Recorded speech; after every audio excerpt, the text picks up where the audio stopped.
Testing, testing.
Testing one, two, Hey, can you three. hear me? Yes, sir. Perfect. Thanks. Thank you.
Are you coming down?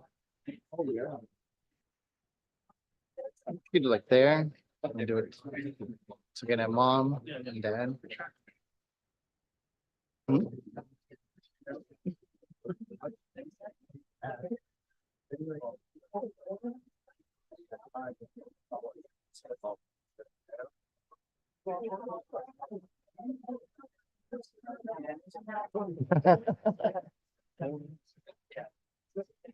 Are you on? Okay. Oh, yeah.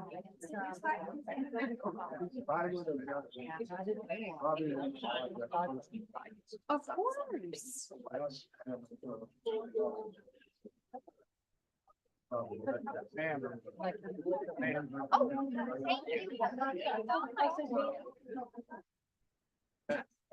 thank you. Thank you,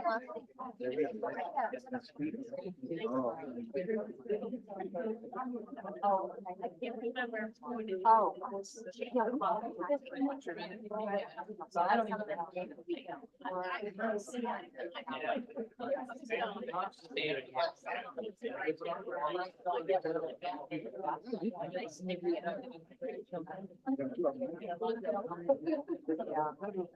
Well, what's right?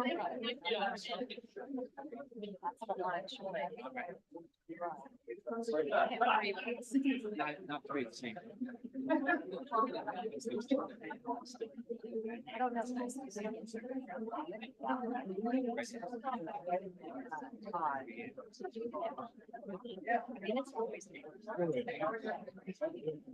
Time is 7 o'clock.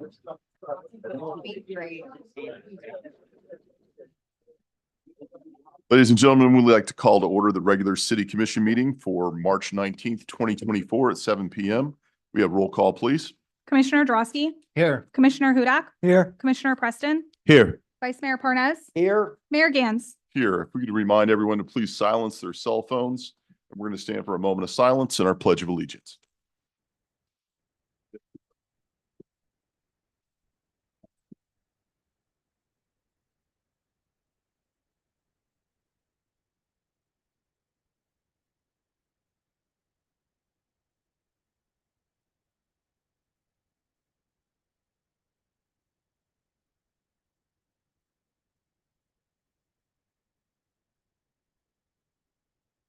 Pledge of allegiance to the flag of the United States of America and to the republic for which it stands, one nation, under God, indivisible, with liberty and justice for all.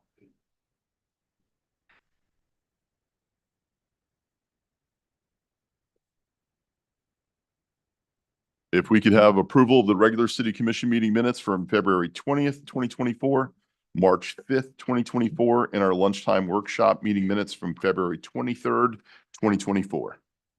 Motion to approve. Second. Motion by Commissioner Preston, seconded by Vice Mayor Parnas. All in favor, say aye. Aye. Aye. Those opposed?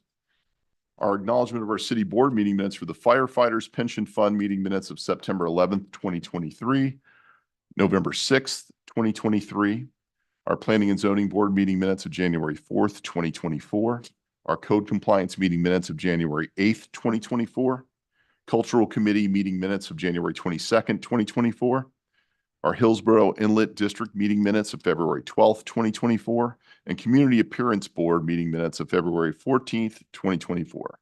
Motion to approve. Second. Motion Commissioner Preston, seconded by Vice Mayor Parnas. All in favor, say aye. Aye. Those opposed? All right. City Attorney, Madam Clerk. Madam Clerk, do you want to do the Zoom instructions? Oh, induction of 2024 Vice Mayor. Let's do that. Commissioner Todd Drosky. This is a weird little agenda thing that we have. Yeah, fair enough. I missed the installation ceremony. My apologies. No problem. Wow.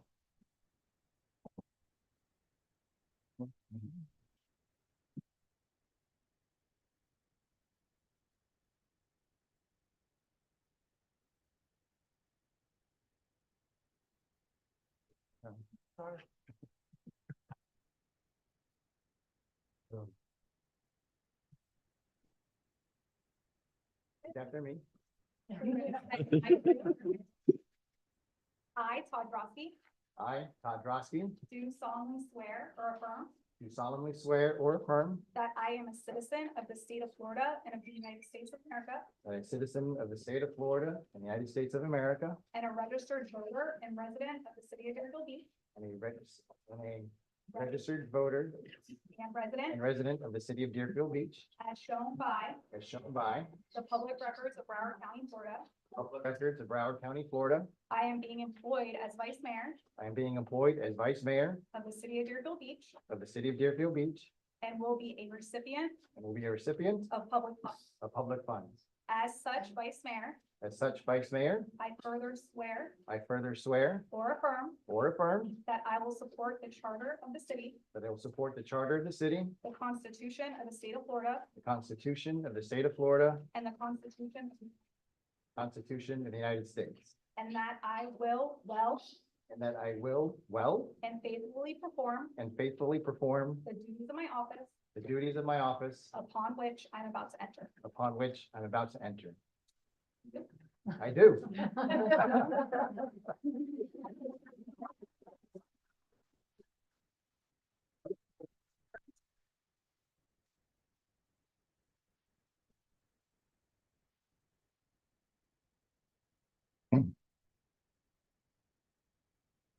That's it? Okay. Can I stay in here? Absolutely. It's so odd standing in this position, looking forward instead of outward tonight. Can I have that back, please? Mhm. So the Bible that I used tonight was actually my grandmother's that she gave me in 1995 when I graduated from law school. I didn't find out until yesterday that my aunts didn't even know that I had it. So little do they know, but there's a bookmark in it, which I think is appropriate for tonight, that says, I expect to pass through this world but once. Any good therefore that I can do, or any kindness that I can show to my fellow creatures, let me not defer nor neglect it, for I shall not pass this way again. I think that pretty much summarizes how I hold myself out as a public official in this great city that I live in. This is a great time to be living in the city of Deerfield Beach, and I'm so proud to serve with my colleagues up there in the dais. We are moving Deerfield Beach forward faster than people really imagine. It's like when I was president of my homeowners association, before ever being elected, that you would get 2, 3, 4 people a month that would come to a meeting. Only when there was something controversial would the masses come up. And I think that's a badge of honor that we have here in the Deerfield Beach, is that we don't get a ton of people at our meetings, but I don't think that is bad. I think the residents believe that all of us on the dais are doing a good job for our city, and they appreciate what we are doing for them. Going forward, we have some great things to do. For example, our millage rate has not increased since at least 2017 when I've been on the dais, and I'd like to see that continue going forward. I'd like to continue also the 4 corners for West Deerfield Beach. And don't forget the Southwest 10th Street project that is coming. Just because you don't hear about it very often doesn't mean that it's not coming and going to cause a great disruption to our city. There's a lot of P3 opportunities that we have for this building here that we're in for City Hall, across the street for the police station, for the Tam O'Shanter Park. There are opportunities that abound in this city going forward. but I can't do it alone. All of you have to be on board with me.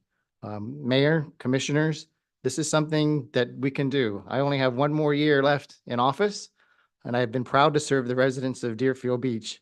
And I want to make this last year a great year for all of us going forward.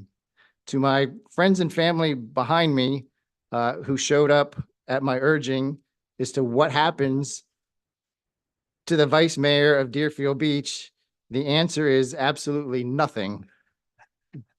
I might get a parking spot next to the mayor going forward, but given his track record of presiding over meetings, it is a ceremonial title at best. So I appreciate everybody coming out. I know it's a small fraction. Mayor, thank you for giving me the ability to speak, and I look forward to serving with all you going forward for the next year.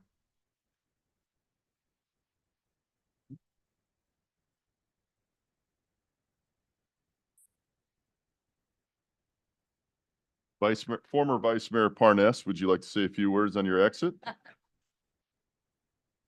You can sit down for it. You don't have to stand. But you, It's been a pleasure in 7 years that I've, each year, every 4 years I've been vice mayor. I have had the honor of having the gavel for about 32 seconds because our mayor is a brick and never gets sick. It's been my pleasure to serve. And I look forward to the last year that I'll be a commissioner here to continue to move the city forward in a way where we grow, where we're happy, where we have good services, and generally the people are happy. That's what counts. thank you, Vice.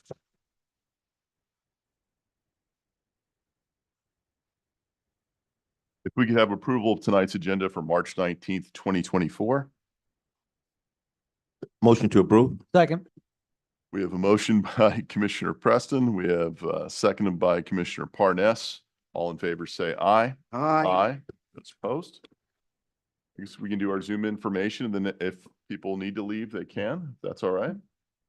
Madam Clerk, if you want to do the Zoom information.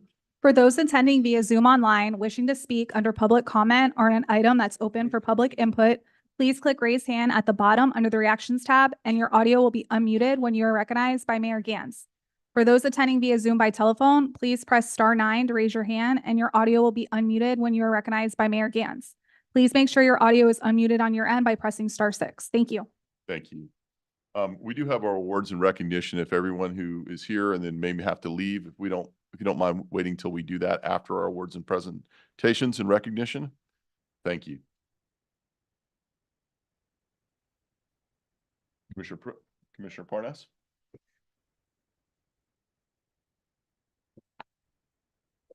It is not often that I recommend somebody to get an award in the city. But this lady, Alice Chapman, deserves all the accolades the city can give her. I met her first as a member of the Kiwanis West. She is now the president and has been for a while. Over the years, she's dedicated her time and talents to the Deerfield Beach community. Not only is she president, and through her leadership, she's organized breakfast for first responders, purchased dictionaries for 3rd and 4th graders. And I helped one year distribute them with the Kiwanis. And I found out that the 4th graders wanted dictionaries with the sign in the back so they could learn it. I found that fascinating. So Kiwanis got together and said, next year and from now on, the dictionaries will have sign because the kids want to learn it. She has also donated proceeds from various fundraisers to provide scholarships to graduating seniors and the Education Advisory Board. She is also a member of the Deerfield Beach Democratic Club, not just a member, she's a board member and works very hard especially with getting people to check their voter registration. She's here at City Hall with me every Friday, giving out the forms people need to fill out if they want to stay on the voter rolls. This is not political. The most right that you have as an American citizen is your right to vote. And unless you process it properly, your ballot will be taken away from you. So we're here, we give out the forms, we help you fill it out if you need it. You take possession of it. We don't ask you what party, who you're going to vote for, not my business. Only thing we're concerned with is your right to vote. And Alice is there religiously. She used to be with the Mango Festival, volunteered at community events. She also takes care of Vietnam veteran, her husband, that needs a lot of care. And when somebody said to me, gee, how does she fit it all in? I said, don't even think about it. You can't put yourself in somebody else's shoes. So with that, Alice, I'm going to read the proclamation because you've earned it. The city of Deerfield Beach applauds you for many years of devoted service in the city of Deerfield Beach. The phenomenal work you provided to the community is commendable. Now, therefore, on behalf of all the residents, mayor, and city commissioners of Deerfield Beach, Florida, do hereby recognize your extraordinary accomplishments and extend well wishes and great success in your future. Signed by the mayor.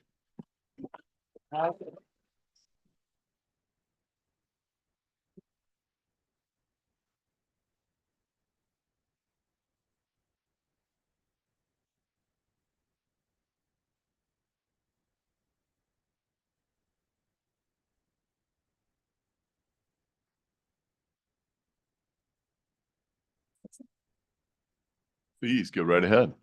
Not much. Just would like to thank everyone saw the need in me receiving this award. Thanks to my God, thanks to the commissioners, mayor, and my commissioner, Commissioner Bernard Parnes, and just thank everyone to receive this award. Thank you, Alan.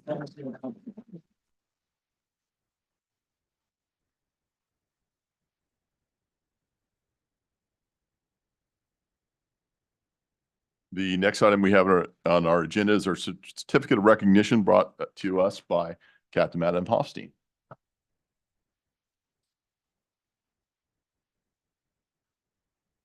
Thank you, Mr. Mayor, Commissioners, Mr. City Manager, citizens of Deerfield Beach. Thank you so much. It's always my honor to be here, to have the opportunity to showcase some of the great things that our public safety professionals are doing here in the city. And it's so great when we have this representation tonight. We have fire folks here, we have law enforcement.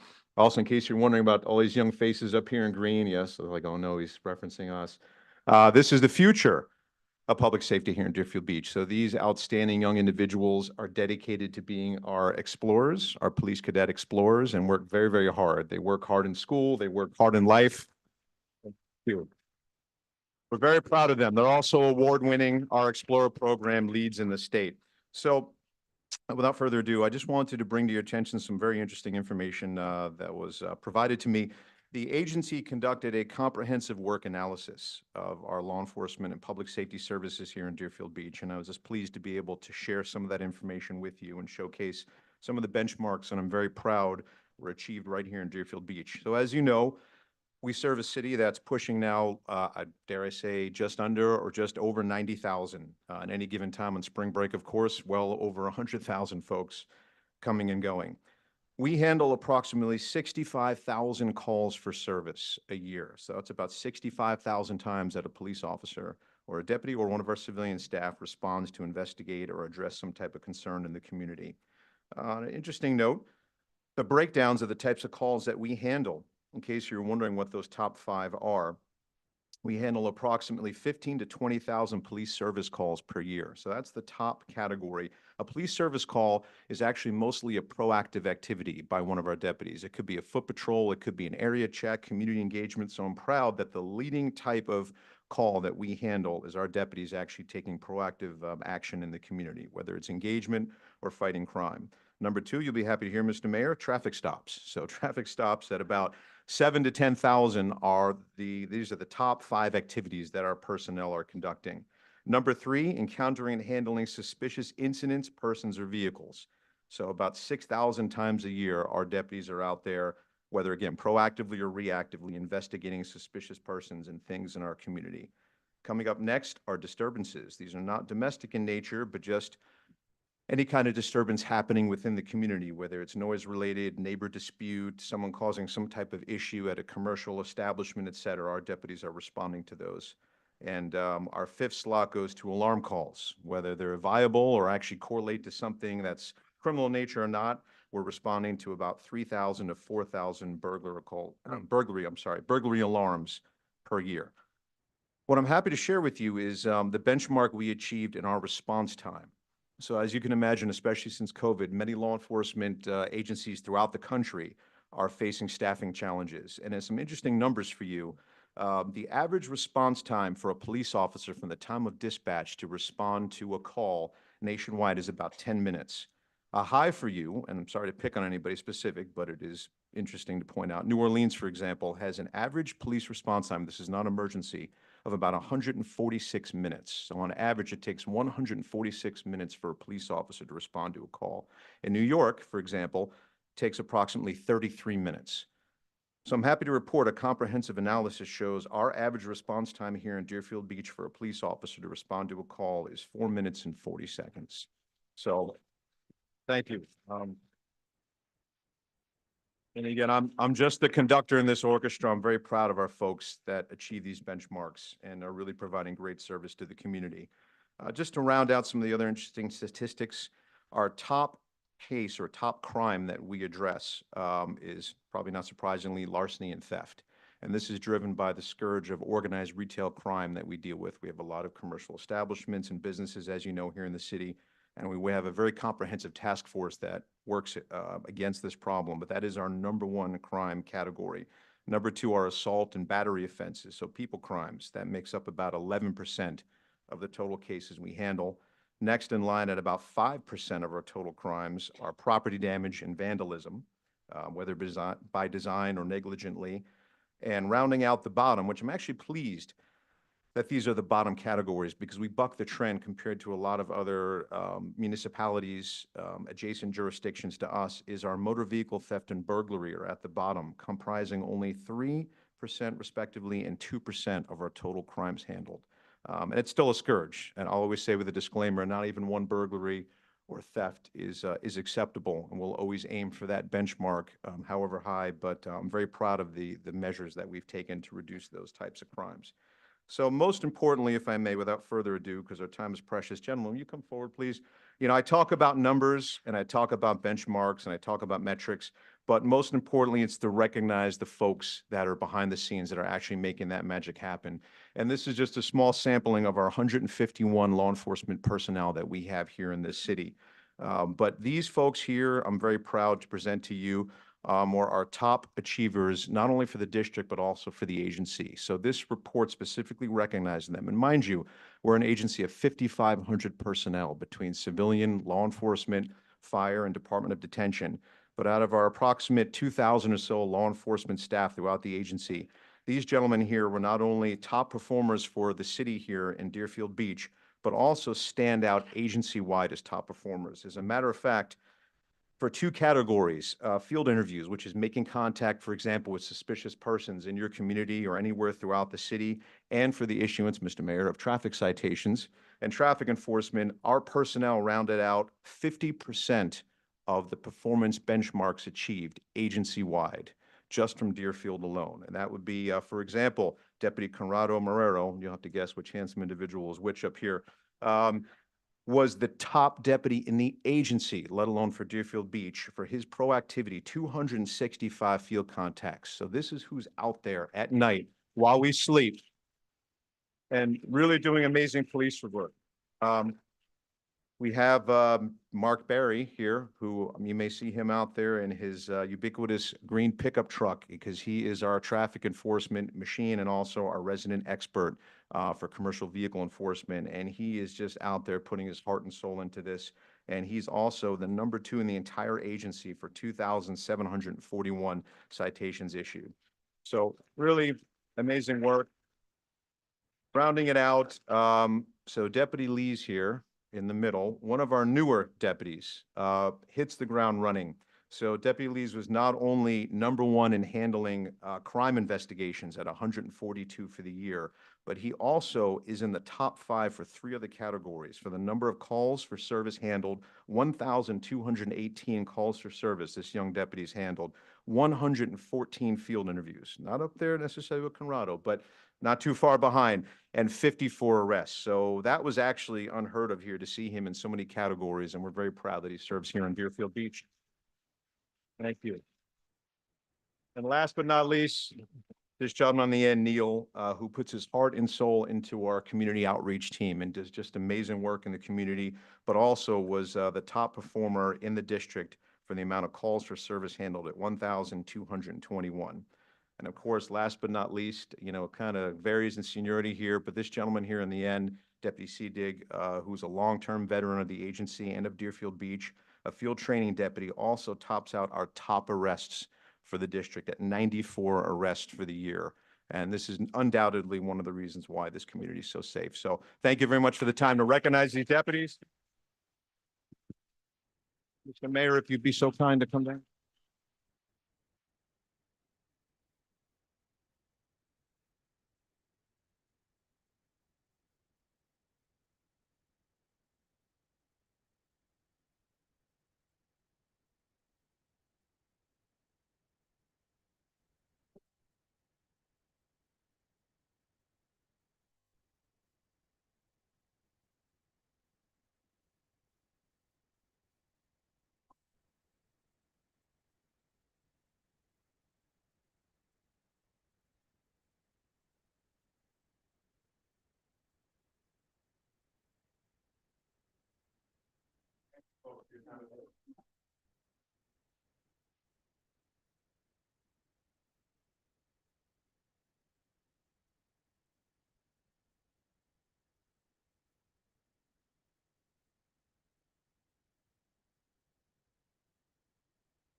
Next, we have Broward County Sheriff's Office Fire Rescue on a presentation regarding the repurposing of the current fountain at Fire Station 102 to a fallen firefighter memorial.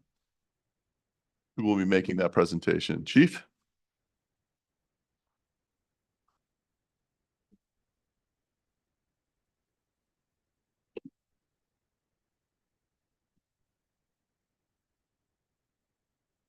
Mayor, Commissioners, ladies and gentlemen, good evening. Samantha Whitehorn, Deerfield Beach District Fire Chief. Joining me tonight are members of the Broward Sheriff's Office Fire Rescue Command staff, members of our union, the union president, and Mr. Charles Michelson, who's the president of Salt Michelson Architect. He also designed the rendering we're about to see. First slide, please. Tonight, I will be presenting to you the proposed repurposing of the current non-functioning water fountain located at our fire headquarters, Fire Station 102. Next slide, please. That's the second. Okay, thank you. Currently, it serves no purpose. It has not functioned in over 5 years. Aesthetically, it is not pleasing. It's located at the main public entrance to not only our fire headquarters, but also our emergency operations center. It frequently gets infested with insects and pests, and at such time it is treated. We have looked into possible options of restoring the fountain, but all variations were extremely costly. During the time of brainstorming ideas for restoring the fountain, a significant tragedy occurred, which sparked the idea to repurpose the fountain. The tragedy I'm referring to occurred on August 28th, 2023. On this day, Battalion Chief Terrison Jackson responded to his last alarm, when his life was cut short in a horrific helicopter crash at the young age of 50 years old. Chief Jackson began his career in 2004 with then Deerfield Beach Fire Rescue and later joined Broward Sheriff's Office in 2011. While this memorial is not dedicated to Battalion Chief Jackson, it will memorialize all firefighters who would have lost their lives while serving this community. Next slide, please. This is the artistic rendition we are proposing to memorialize our fallen firefighters. Can you zoom in a little bit more, please? Thank you.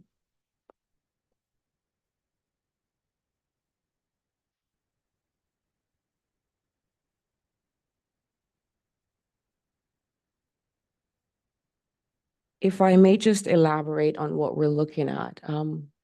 The statue represents Terrison Jackson. Displayed will be the firefighter's prayer. On the columns, we also have the city logo, the sheriff's office logo. The gate represent he is the entrance. Hopefully we never have to add to this, but if we do, he's the beginning, he's the first. And the lanterns on the top, they'll always be lit, so his light never goes out. Second slide, please. This is a night view.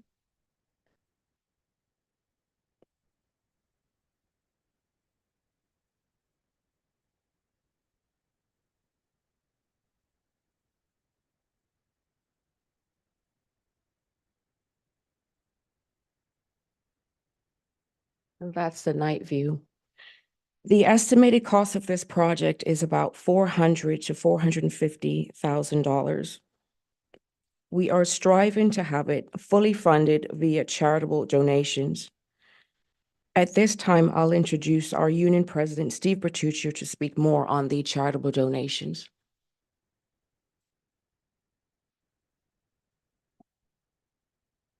Good evening, Mayor and Commissioners. Thank you for having us and allowing us to speak about one of our fellow brother firefighters.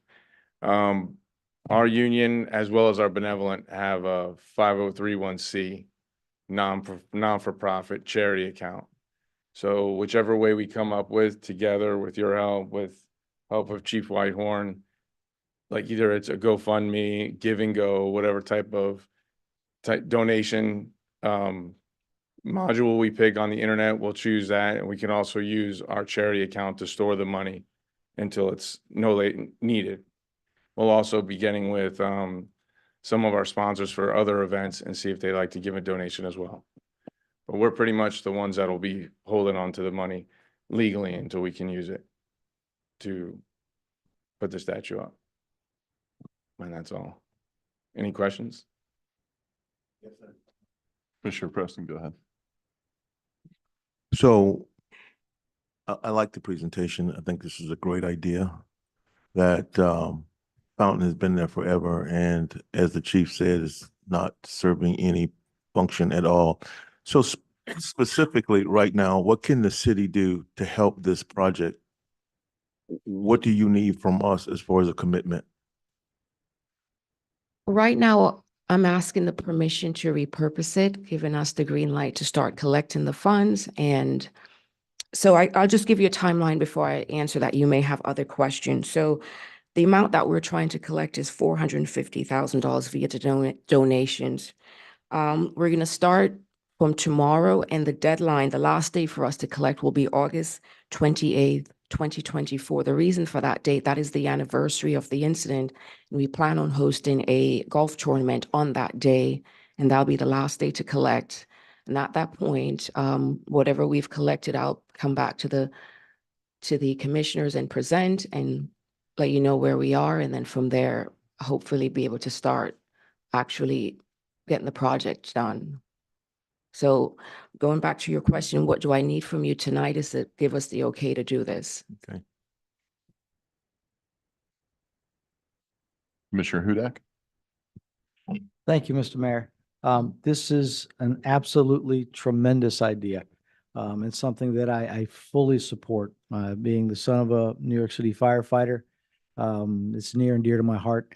I'm hoping at some point in time, we can actually find a spot in the city to represent all first responders who have died in the course of duty. Since I've been elected, we've had at least 2 BSO officers pass away in the line of duty.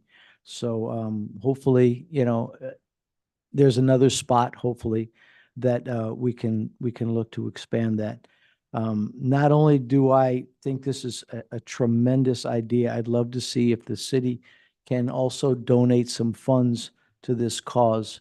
I'd love to see if we can, find it in our budget for $25,000 to get everything started. Commissioner Preston? Mayor, if there's other commissioners that'd like to speak to this, they can. I was going to simply make the motion that we give them the permission to go ahead with the idea of seeing that that's all that they need from us. So if nobody else is going to respond, I'll make that motion. I think we'll need to have a public hearing on that if we're gonna. Yeah, it's listed as a presentation item, so I think you can certainly give her your feedback, and if we need to bring an item on the future agenda, we can certainly do that. That's probably better suited for us. Great. Okay, I think we've got some general feedback to give you. Okay. And I think we will end up having this on an agenda item. okay. Do you have any questions for myself, the architect, or the union president? I don't believe so. I think you Okay, guys did a all right. great job. Thank you. Thank you. And we know how much Chief Jackson not only meant to BSO and to you personally, and many of you out there personally. The fact that we get an opportunity to honor him as a former Deerfield Beach firefighter is something that's very special to us as well. It's Thank tremendous you. loss. Thank you. Thank you. Before we go into our public hearing, I'm going to ask if we take 3 minutes to take a break, and if anyone needs to leave, they may leave. So if we could recess for 3 minutes, that is 7:35. Come back at 7:38, please.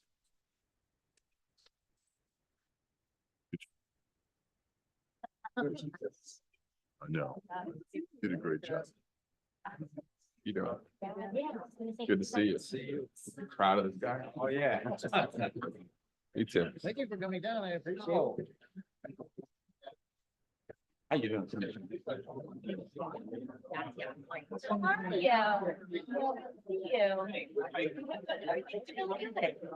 Yeah, everything's all good. She's one of my.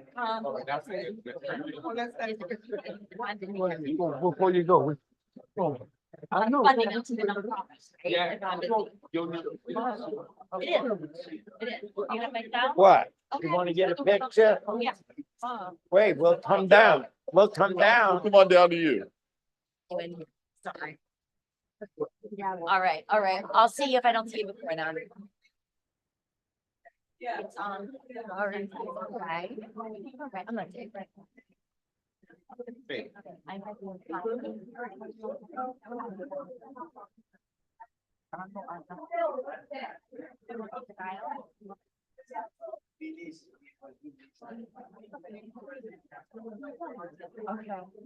All right. I got it. Which one? Let me see. Which one you do? Oh. Go ahead. Oh, you want me to get, oh.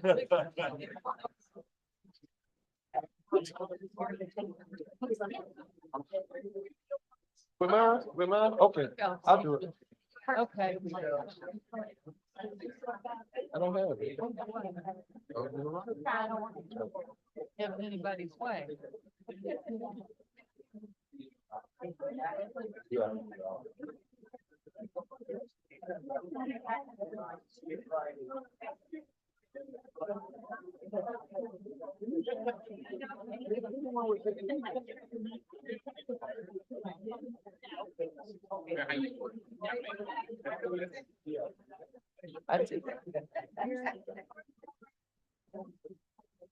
Nice phone.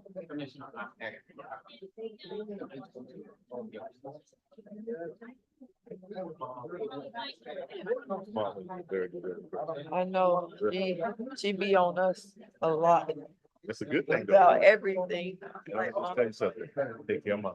oh, we do, her and my dad, we do, Don't have my mother with me. He's very, very close. yeah. So I'm gonna tell you something. Take care of mom. Take care of mom. Thank you.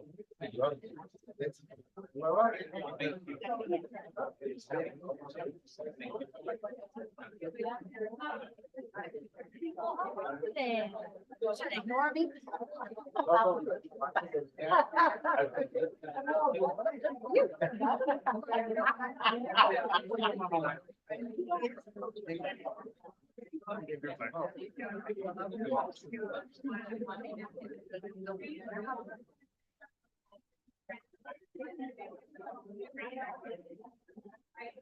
If we could start to reconvene, please.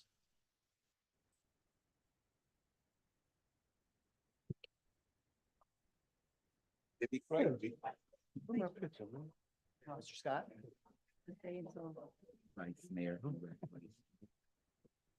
I'm missing three of my colleagues. Yeah.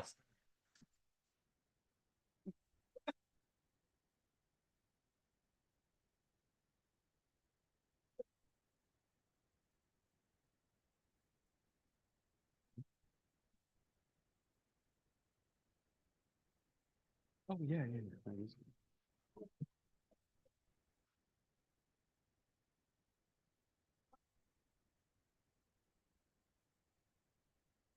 Okay, now we're re-adjourned. Item number 4 on tonight's agenda is an ordinance of the City Commission of the City of Deerfield Beach, Florida, vacating and abandoning a portion of a 20-foot utility easement and a 30-foot wide road right-of-way located in the vicinity of 409, 412 through 418, 424, 430, 446, 450, and 458 North River Drive, Vista Clara, providing for conflict severability and effective date, and this is first reading.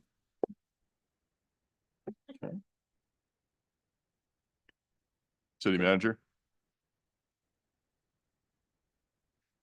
Mayor, this item is, as the city attorney mentioned, it's an abandonment of an existing easement. I know we've seen a few of these in the past, but at the age of this property and the title work that's being done, we continue to see some of these come. I've been told this should be the last one, but we actually had a roadway at one point that ran along the river that they discovered had easements attached to it.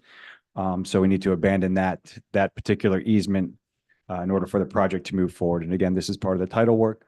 I also have Mr. Power here to answer any questions that you may have, and the applicant as well. Thank you very much. If we could close those back doors just for the sake of noise. Thank you. Is there anyone from the public that would care to comment on this item? Item number 4. Anyone online? Ms. Freitag, go ahead. Katie Freitag, 418 Southeast 2nd Street.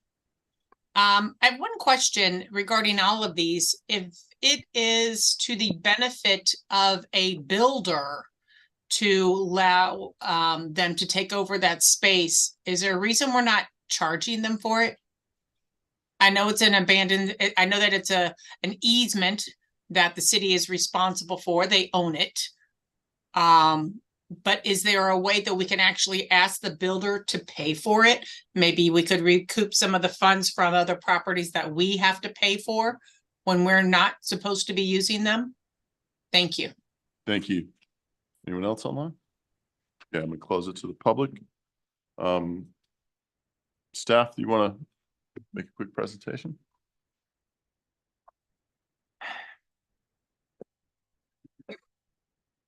We do have an applicant's representative here today. I'm sorry, Eric Power, Director of Plan Development Services, City of Deerfield Beach. I apologize.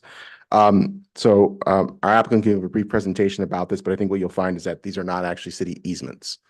So, and we can't charge, we have a processing fee charging for the process of ordinances, but we can't charge for the release of an easement. That's not possible.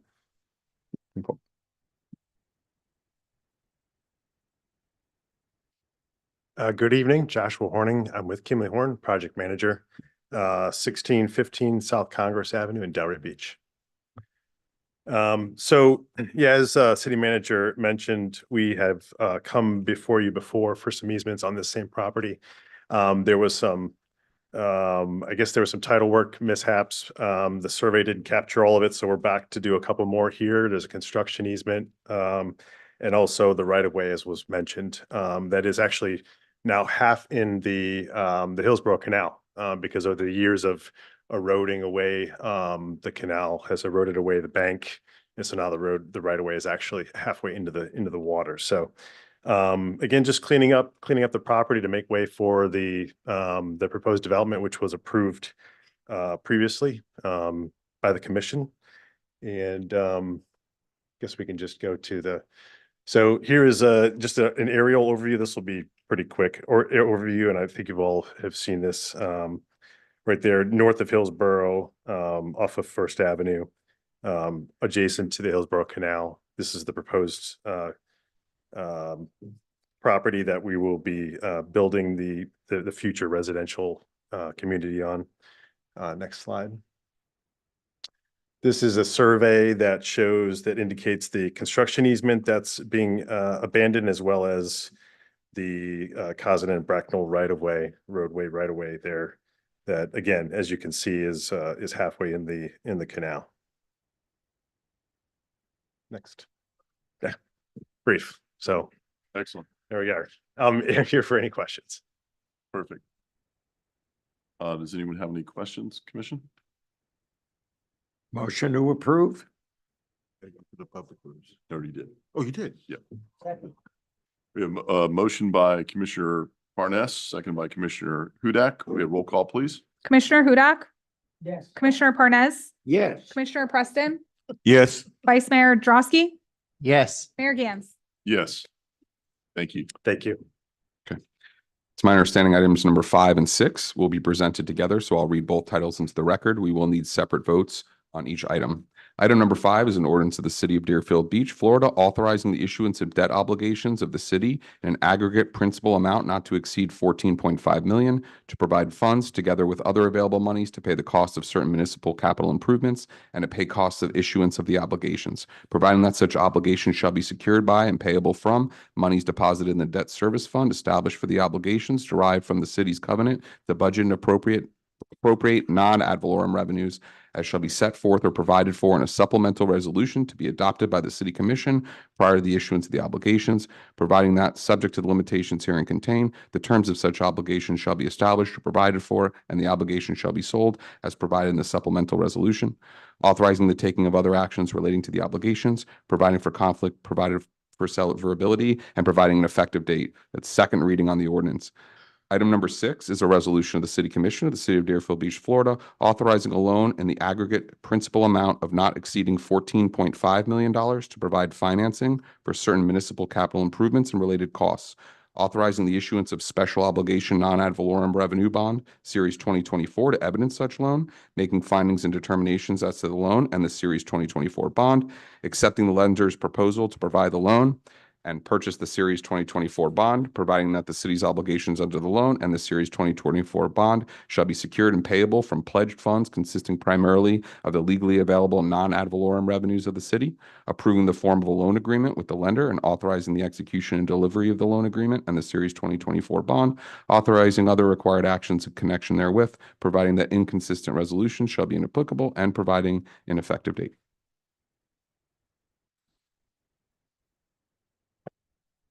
Thank you. Thank you, Mayor. Again, Dave Santucci, City Manager.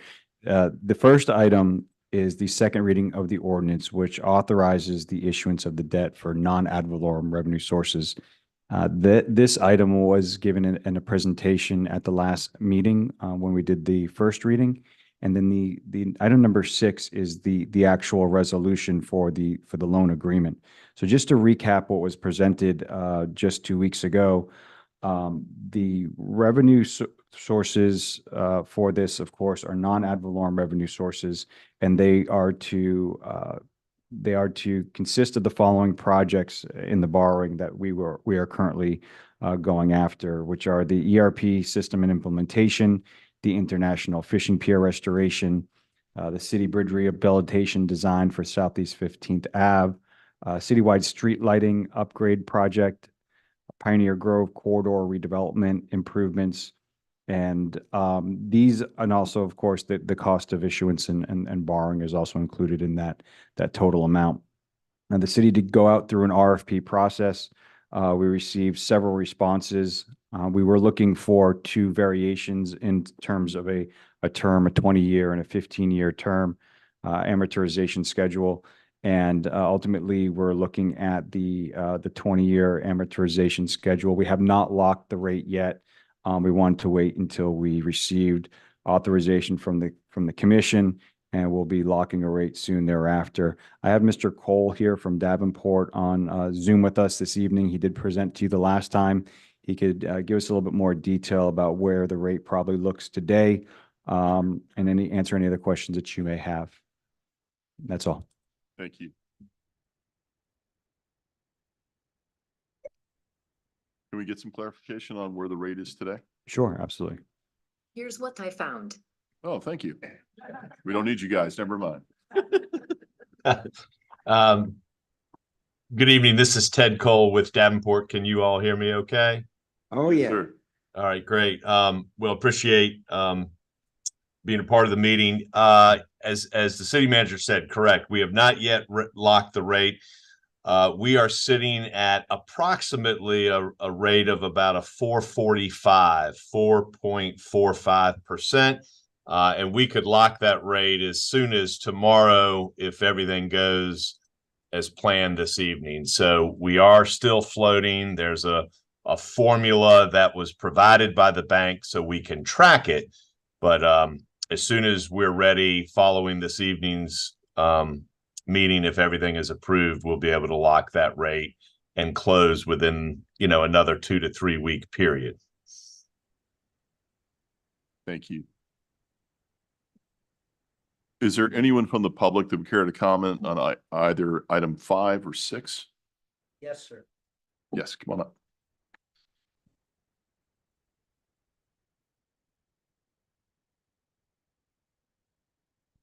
Hi, good evening. Maria Larico, 1551 Southeast 12th Street.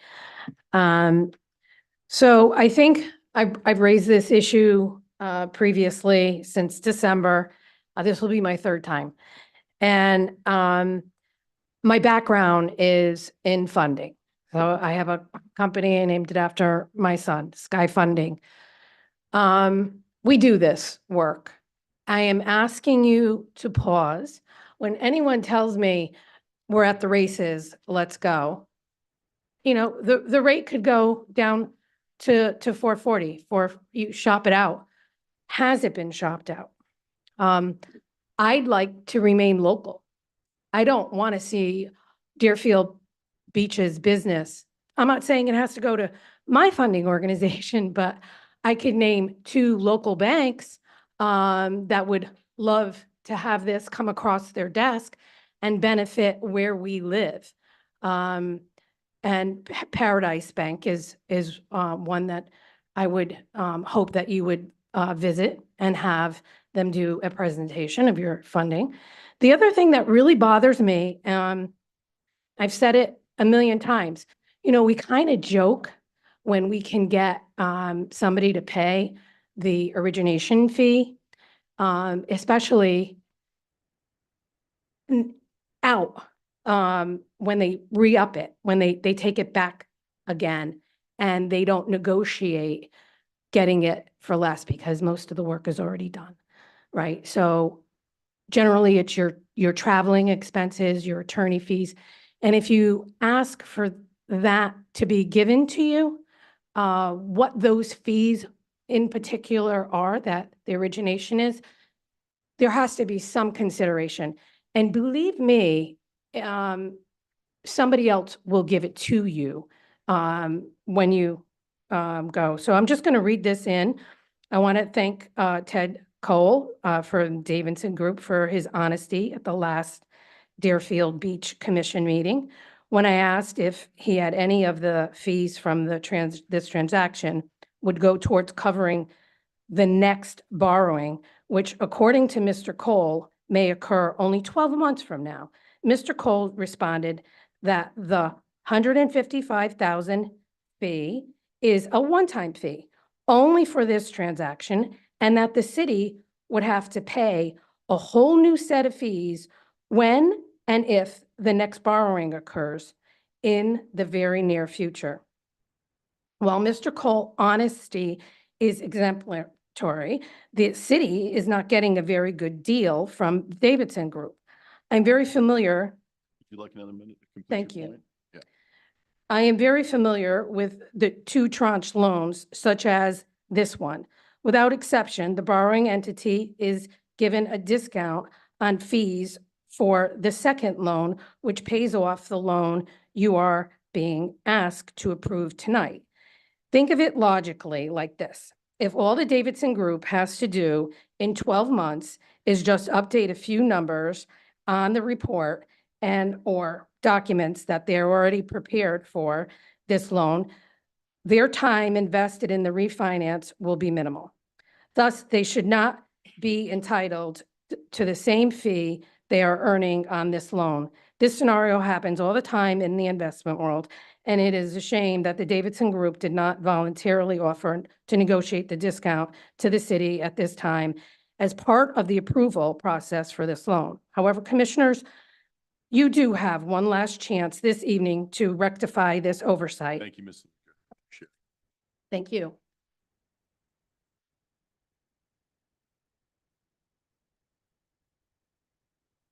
Dan Hurst, 330 Southeast 19th Avenue. I think the commission should acknowledge that there are people in the audience who have talents and experience that could help the commissioners in making the best decisions possible for the taxpayers. I, for one, in a previous life, was a vice president with Bank of America. Maria Larico has significant experience in the financial world. And maybe it was due to the departure of our CFO, Ms. Tinsley, that negotiating the second tranche fee was overlooked. But I do want to reiterate myself that it is all the time. You are doing a refi that will be done 12 months out, maybe a little bit longer. There should be negotiations and there should be a concession given by the Davidson Group because most of their work was done up front. And the work that has to be done on a subsequent refinance is minimal. And tonight is your last chance. So I don't understand why, as a condition of approval, what amount of discount that the Davidson Group will provide the city on the refinance should be known to you all tonight, and it should be a part of the approval process. And I am sure that Mr. Cole would agree that this is the honorable thing to do. Thank you. Thank you.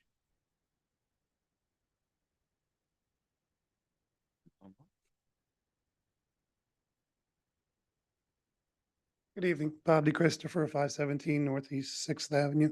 Just a couple of quick questions, and I apologize for my ignorance.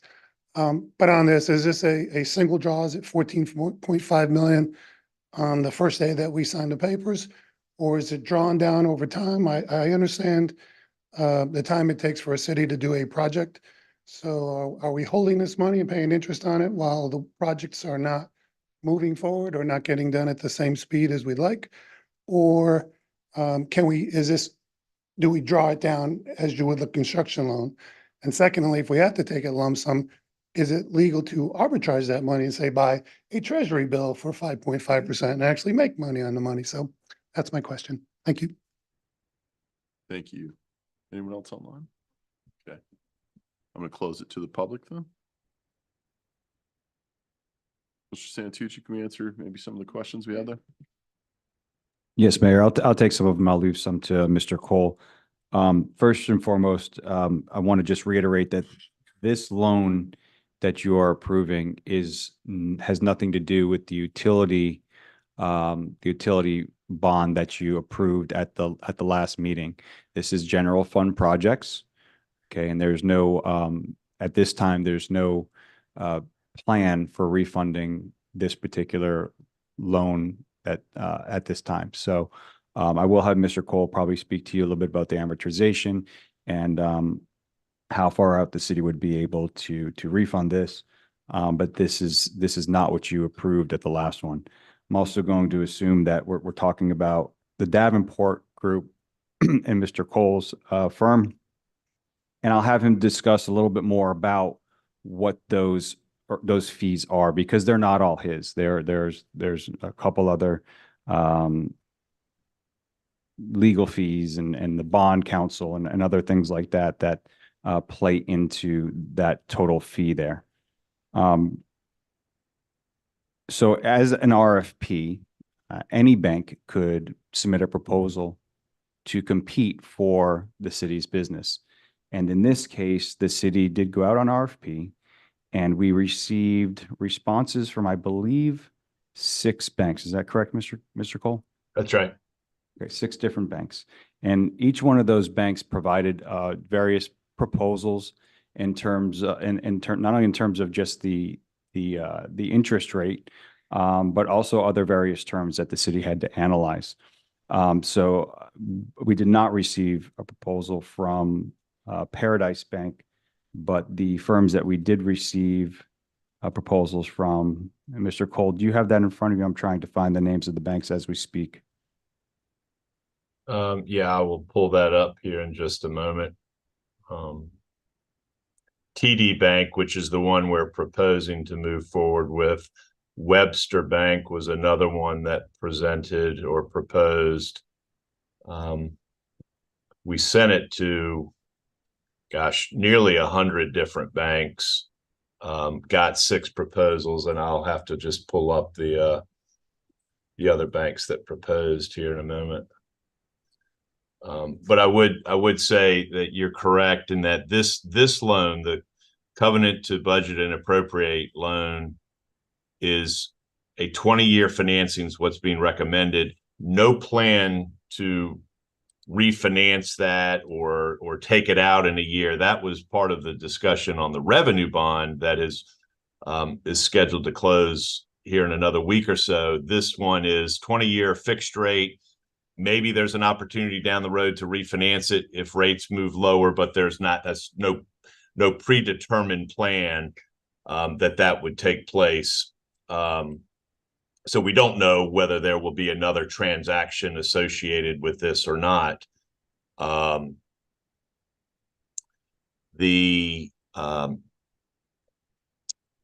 I'm just trying to pull up. Well, Wells Fargo, Bank of America, JP Morgan, Webster Bank, TD, Capital One. Those were the 6 banks that proposed. And we looked at all of the rates, the terms and conditions, and the recommendation was to move forward with TD Bank, the 20-year term.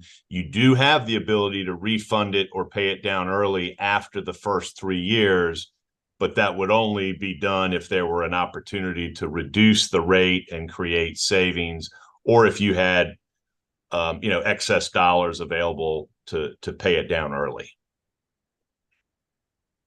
Is it a single draw? Thank you. Yes, it is a single draw. It will all go to the city at closing. The city will direct where those funds are to be deposited. They will be invested to the city's benefit. And right now they would be invested at a rate higher than the borrowing rate. So while the money is being spent on projects, you have the ability to earn interest that is greater than the interest rate that you're paying. And if the city can demonstrate that money has been spent at a certain pace, they may be able to keep that positive difference, that positive arbitrage. But at a minimum, you'll be able to keep the interest on those dollars that is equal to your borrowing rate, potentially keep the interest that you earn above your borrowing rate if the money is spent according to a certain schedule. So just to dumb it down for people like myself, you're essentially saying that the money that we're borrowing, that we're going to be able to reinvest that, and it will be interest neutral, and if not, might even be profitable for us. Is that what you're saying? Exactly right. Thank you very much. Appreciate it. And the speakers, I think, were confused with a previous lending And this is not something that we're going out for a second time, so that negotiation of the second loan and the fees on there would not be applicable. Is that correct? Correct. Okay, thank you. Commissioner Preston?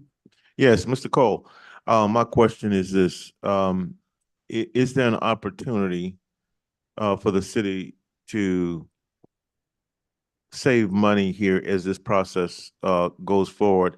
And if there is some additional loan, additional borrowing, would the city then be subject to a whole no set of rules where they end up paying more money? So, but my initial question is there an opportunity for the city to save money in this process? Well, I guess the borrowing amount's been established as a not to exceed. The professionals that are working with the city have provided fee estimates. I guess if that's along the lines of your question, we're certainly open to discussing that with the city manager and finance officer. Nothing has been closed yet. The loan is not closed. No monies have been paid to any professionals at this point. So there certainly is an opportunity to have those discussions if the city manager and finance officer would like to do that. But if we vote tonight, would that those opportunities won't be there? No, I would say that those opportunities continue. I mean, you would be moving forward with the financing, but if there's a desire to discuss professional fees, you would be able to do that even if you approve moving forward with the financing. Okay, if I'm hearing you right, then the city manager and our financial team can talk to you about whatever possibilities exist for the city saving money. Is that correct? Mr. Cole, Mr. Cole, if I may, Commissioner, I think it would be helpful to understand that the fees that are associated with the borrowing, the cost of issuance, they are not exclusive to Davenport. And Mr. Cole, maybe you could speak to some of the items that are included in there. But what I will tell you is that even with the utility borrowing, we did look at those fees and had discussions regarding those at the time of closing. So. Yeah, on this particular issuance, the total cost of issuance is estimated or summed up to $95,000, and that is inclusive of a financial advisory fee for Davenport, that's us, bond counsel fee for Greenberg Traurig. The bank has representation that was included in their proposal, and there's an origination fee. So it's made up of roughly 4 different items between ourselves, your bond attorneys, and the bank fees. And the sum of all of those together is $95,000. And the plan is that those dollars would be paid for from the loan amount, which is capped at $14.5 million. And all the rest of the funding would be available for the various projects that the city manager talked through. Mr. City Manager, what were your comments before? I mean, what was the essence of that related to this? What were you saying? That even with the utility borrowing, those fees, they sometimes fluctuate based off of various factors of level of effort and things of that nature. Okay. So those would be things that would be finalized at the time that we sign the documents. Okay. Or shortly there before, I should say. Okay. Thank you. Okay, Commission? Motion to approve. Second. We have to do these separately, or can we do that as one vote? Yes, Mayor, separately, please. First item is item number 5. We have a motion made by Commissioner Parnas, seconded by Commissioner Hudak for number 5. Correct. Okay. We have roll call, please. Commissioner Hudak? Yes. Commissioner Parnas? Yes. Commissioner Preston? Yes. Vice Mayor Drosky? Yes. Mayor Gans? Yes. Motion to approve item 6. Second. We have a motion from Commissioner Hudak, seconded by Commissioner Parnas. We roll call, please. Commissioner Hudak? Yes. Commissioner Parnas? Yes. Commissioner Preston? Yes. Vice Mayor Drosky? Yes. Mayor Gans? Yes. Okay. We are now at the public comment portion of tonight's meeting. Persons addressing the commission shall state his or her name and address and may speak for 3 minutes unless extended for 1 additional minute by the mayor. This is the time for public comment on items that are not on tonight's agenda. If you have a comment on an item that is on tonight's agenda, the time to do it is after I read the title into the record, and the public comment period for that item is open. No comment shall be made related to the personal life or personal qualities of any person, and no language which would offend persons of ordinary sensibilities shall be permitted. Back. Bob DeChristopher, still at 517 Northeast Sixth Avenue. It's my understanding that the city attorney is going to do a presentation on the amended Live Local Act, and I was just hoping we'd have the ability to have questions answered if it creates any questions tonight. Thank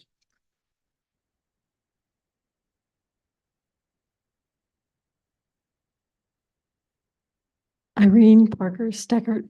Excuse me. We wish to express our I'm so sorry. I need your name Oh, and address. Sorry. Irene Steckert Parker, 106 Congressional Way. We wish to express our concern about an asphalt plant being built by Ryan on Powerline Road by 10th Street. We only learned of this plant a week ago, and only because 800 residents received a Stop the Stink flyer, Stop the Stink Deerfield flyer. And this plant, we have no objection to industry, but studies have shown that there is a 20% increase in severe health adverse effects if you are located within 2 miles of a asphalt plant. We are 2 blocks. We're not concerned about particulate matter. We're more concerned about compounds like benzene and formaldehyde being released into the air. Not only were we not aware of the plant, none of the residents we spoke to were aware of the plant, none of the businesses in Independence Bay I spoke to. Tucker Dukes only learned of the plant because someone put a Stop the Stink flyer in their bathrooms. We've not had enough time to research the toxins, but to dismiss our concerns because there was an asphalt plant there for 30 years is not reassuring. 30 to 50 years ago, lead paint and asbestos was okay. It's also not a concern that the permit was for relocation or transfer of equipment. I spoke 45 minutes to a real estate attorney who told us we need to move. My husband's brother is a former Siemens executive that built nuclear power plants. He said we need to move. In Blue Mountain states, in New Hampshire, New Jersey, and in Texas, not only was there a 20% increase in severe health effects, property values declined by 50 to 56%. We moved to Deerfield Beach 1 year ago. We're devastated. Hard drives, if you searched it, the former asphalt plant was listed as permanently closed. The phone number was disconnected. The average person does not understand the toxicity. My husband, Don, has a PhD in biochemistry, and he will address us next. There are normally 1 to 4 condos for sale at Independence Bay. There are currently 22 listed, and we are told that we must list our house $30,000 less than what we purchased it for. So we thank you for listening to us, and I'd ask my husband to explain the science. Thank you.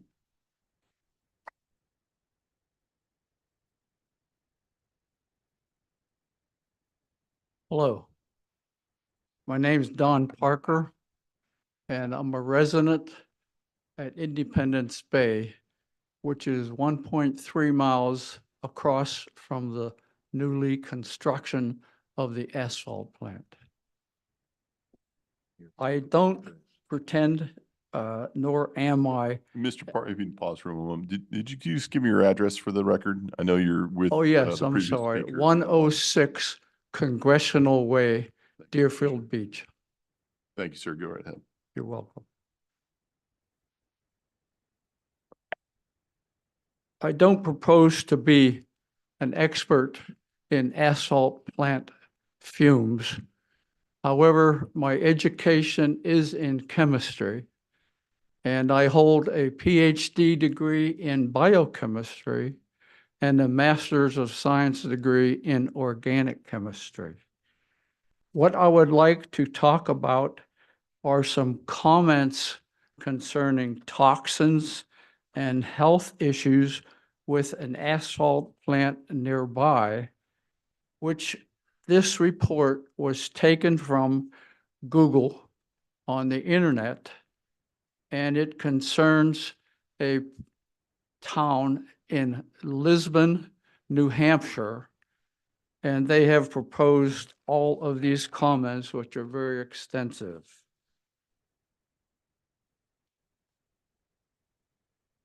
First of all, I can read a few things.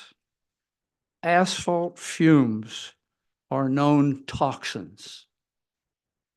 The Federal Environmental Protection Agency, EPA, states asphalt processing and asphalt roofing manufacturing facilities are major sources of hazardous air pollutants such as formaldehyde, hexane, phenol, polycyclic organic matter, and toluene. Exposure to these air toxins may cause cancer, central nervous system problems, liver damage, respiratory problems, and skin irritation, as quoted by the Environmental Protection Mr. Agency. Parker, you have limited time, so if you want to get to a point on this matter, sorry, as what? opposed to reading statistics, if you could. You have limited time to speak, so I want to make sure you're getting your point in before your time is up. Okay, that's fine. While a state study indicates the air quality in a neighborhood next to a controversial asphalt plant meets safety standards, neighbors and say their problems with the plant are as much about quality of life as quality of air. I have any more time? I think you have about 1 more minute left. 1 more minute. Let me say that I am not against industrialization. However, I know that major 3,600 asphalt plants are constructed in the USA. The only part that has a higher construction is China. And we all know how China operates and how they disregard life as we know it. Moreover, most asphalt plants start by trying to establish their plant in a non-populated area, not in the area here in Deerfield, which is teeming with people. So thank you very much. Thank you, sir.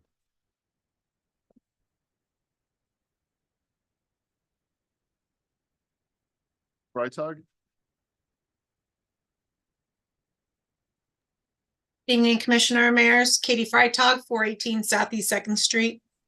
I want to ask a question that I have asked numerous times before and have never been given a true answer.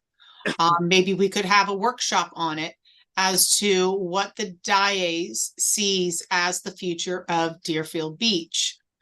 Where does it see us going with buildings, with development? How are we dealing with infrastructure? How are we dealing with traffic patterns, things like that? Especially with all the stuff that's going to happen on Southwest 10th. How do we deal with FDOT and just being able to keep our street lights on?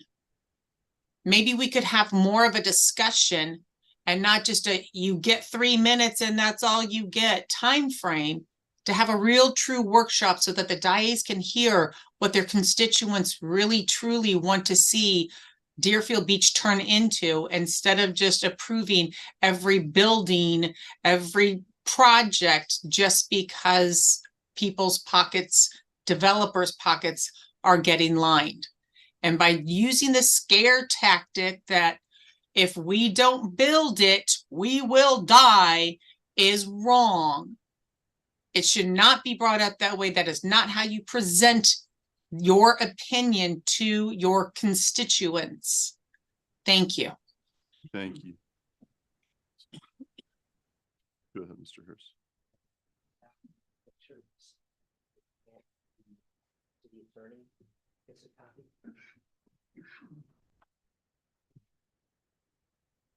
Dan Hurst, 330 Southeast 19th Avenue. The city attorney states every meeting that no comments shall be made about the personal qualities of any person. I always assumed that worked both ways, but now I realize how mistaken I was for thinking that. I was told at the last commission meeting in the space of 10 minutes by two different elected officials that I was spreading inaccurate information, spreading misinformation because I am upset, that I was a liar and dishonest, and I was a failed candidate who wanted to boycott a restaurant because the restaurant put a political sign of my opponent in the window. Let's dissect these character assassinations. Mr. Hudak does not state what inaccuracies he is referring to, but I will state publicly that I spend too much time making sure my information, facts, and figures, either on social media or in person, are all correct. Because if they were not, the man sitting 2 seats away from you, Mr. Hudak, would rip me apart. Let us look at some misinformation spread by Mr. Hudak. Hudak said recently that a high-rise can never be built on the beach and answered a very recent resident's question by email about big new development coming to the beach by saying, nope, it is against the charter.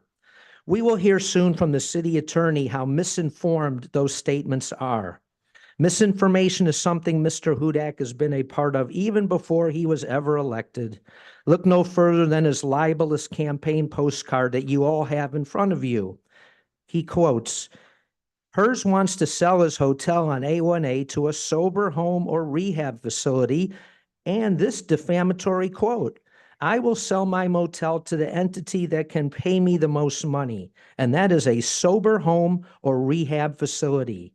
Hey, I guess it's okay to lie if it'll win you an election. The mayor said I wanted to boycott the Deerfield Beach Cafe because of Hudak's political sign in the window, which you all have in front of you. How ironic is it that it's the same Deerfield Beach Cafe that is now suing the city to allegedly expose the corruption at the highest levels of Deerfield Beach government? Before I forget, does anyone know where the fired purchasing manager is working now? We never did get a ruling from the city attorney whether it's now permissible to put campaign signs on city-owned property. I bet the District 4 commissioner and anyone else who runs for mayor wants to know, can you put a sign in City Hall, the Aquatic Center, or maybe the Little League fields? According to Judy Wilson, the mayor does not want to give an extra minute when reading a prepared statement. So I am more than willing to freelance for my extra minute, Mr. Mayor, if that is okay with you. And I don't know how much of the 3 minutes I have left, but I will start. Rather than showboating, once you get to your point. My point is that one of the comments by the mayor at the last meeting is that I lie by omission. The reason the mayor said that I lie by omission is going back to the fact that I did not point out when you all were discussing the two candidates for the Pier restaurant, and I did not point out that Lou Moshakis had some legal issues, but I did point out that Danielle Rossi had legal issues. Danielle Rossi's legal issues were a class action lawsuit against her by 17 employees of Ocean 234. Lou Moshakis' lawsuit against him was a name infringement. I don't know if you can say that a name infringement lawsuit is equal to a class action lawsuit by 17 employees who claim that they were cheated out of their wages under the Minimum Wage Act. Thank you. Thank you.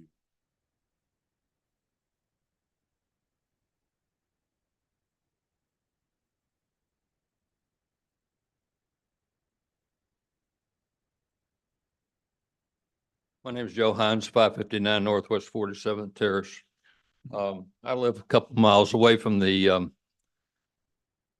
asphalt plant that's under construction, and I think everybody has been by there knows it's under construction. It's going to be built. I guess it's permitted legally, so it can't be stopped. But I'll tell you one, an EPA was mentioned here tonight.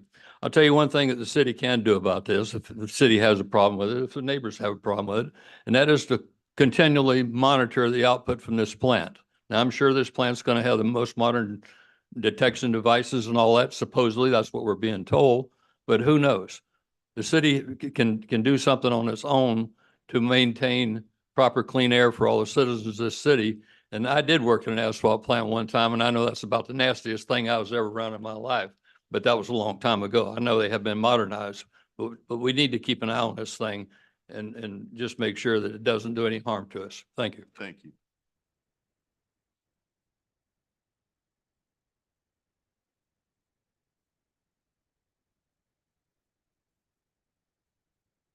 Daniel Shanetsky, 34 Keswick B, Deerfield Beach, Florida, 33442. That area where the asphalt plant is, it's 1200 South Power Line Road in Deerfield Beach. It's about 7 acres. Now, it's one of the most desirable. It's very close to I-95 and the Florida Turnpike, and it's a prime location for warehouses that use major interstates, airports, and seaport. That industrial area was built in 1980. The property taxes on that area is about $5.5 million land assessment. Now, that industrial area where the hard drive is or was built according to the Broward County Land Use Plan. The purpose, and I want to quote, the purpose of reserving land for industrial uses with objectives is to provide opportunities for the retention and expansion of Broward County economic base activities. At least 80% of such land area must be devoted to industrial use, such as manufacturing, warehouse distribution, research and development, and other substantial employment-based activities, which is what that industrial park is. Now, Hard Drive, the asphalt plant, was there from 1987 to 2021. That's 34 years. Hard Drive has an impeccable safety record. I researched it. Let's see.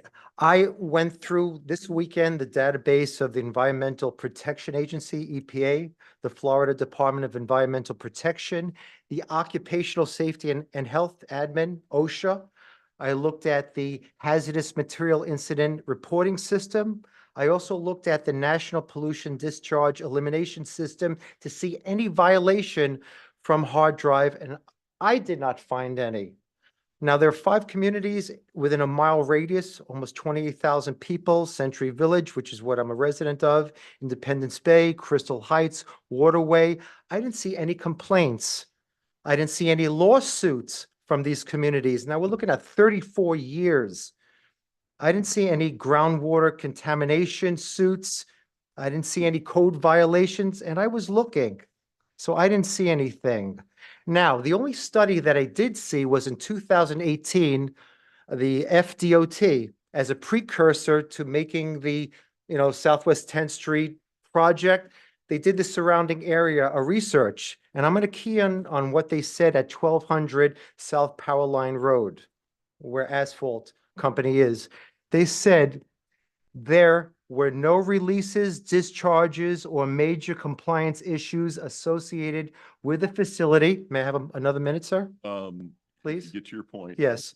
So they have a clean record. Ryan Industries Southern, which is taking over, they bought the property in 2022. They've been at 1700 South Power Line since 1971. Again, no violations. And I looked through EPA, OSHA, no violations. They're a construction company and they're taking over this asphalt company. So I didn't see any violations, and that's all I have to say. Thank you. Anyone else? Ms. Armas? What's up? Sure, go right ahead.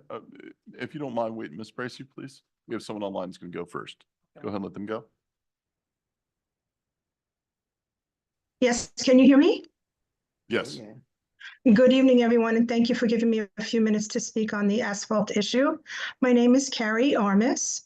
I reside at 802 Freedom Court, Deerfield Beach, 33442, and that is within Independence Bay. A lot of the points that I wanted to make have already been made, so I can't use my time to reiterate them. That makes no sense. But one point I would like to make is I've been here since 2000. I've loved it, but I'm also downwind from a landfill. I now have the Southwest 10th project that's going to be going on in front of our development and waterways, which will take 7 to 10 years. And now there's an asphalt plant that, just by listening this evening, it's pretty much a done deal. So I don't really feel like this is an agenda item where it's up for discussion. So I'm getting educated very quickly here. So I would like if you could just answer these two questions for me. One, is it confirmed that that asphalt plant is going in and the equipment that's there is readying the land for the plant to be installed? And two, if that's not true, are there any other options or types of industry that can come in? So perhaps I'm late coming to this party, but it's only because of this flyer that I received. I didn't hear anything about it, and I'm no genius, but I'm no fool. And I know what's going on in my environment, in my home, personally, professionally, romantically. And I did not know about this until a few days ago. So I am disappointed that between the landfill, asphalt plant, the Southwest 10th project, being a sports fan, baseball being my favorite, to me, that's 3 strikes. And the 4th strike would be, if there were such a thing, the values of property. I do think that'll affect property values in this area. I don't think that should be diminished. I don't think that should be disrespected.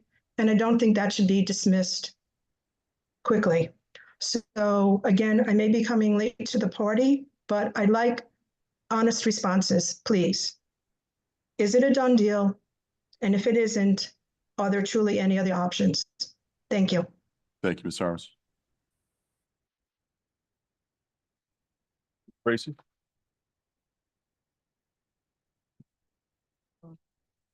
Good afternoon. My name is Willie Rosetta Graham Bracy. I live at 501 Northwest First Terrace. And I just wanted to ask one question, this for Mr. Preston. Are we still going to have a District 2 meeting in this month? No, it's gonna be April 4th. Okay. Thank you. Anyone else? Sir, did you want to speak? Anyone else? Do you want to speak, sir? No one? Okay, I'm going to close it to the public then. A couple things. Like was stated, the asphalt plant has been there for decades before it was developed out there. The whole industrial area and the dump was there first. Broward County, back in the 90s, I believe, approved Independence Bay and waterways to move in there. Part of that agreement allowed for this plant to be in there. Is that correct, City Attorney?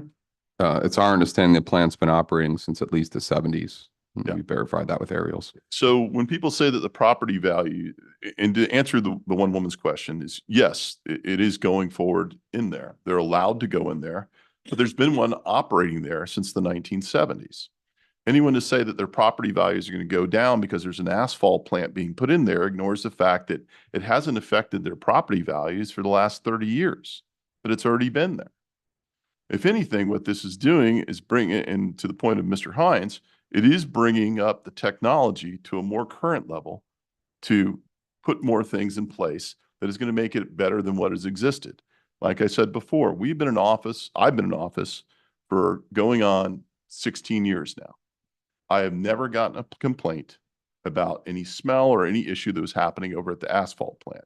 To say it's not about necessarily air quality, which is the one thing you don't see, and people might not complain because you can't pinpoint it because it is an industrial area to just that one plant. If it's about quality of life, the quality of life hasn't been affected for the last several decades. I don't see how this new plant, improved plant, that's going to look much better just visually, how it's going to impact in a negative way the quality of life.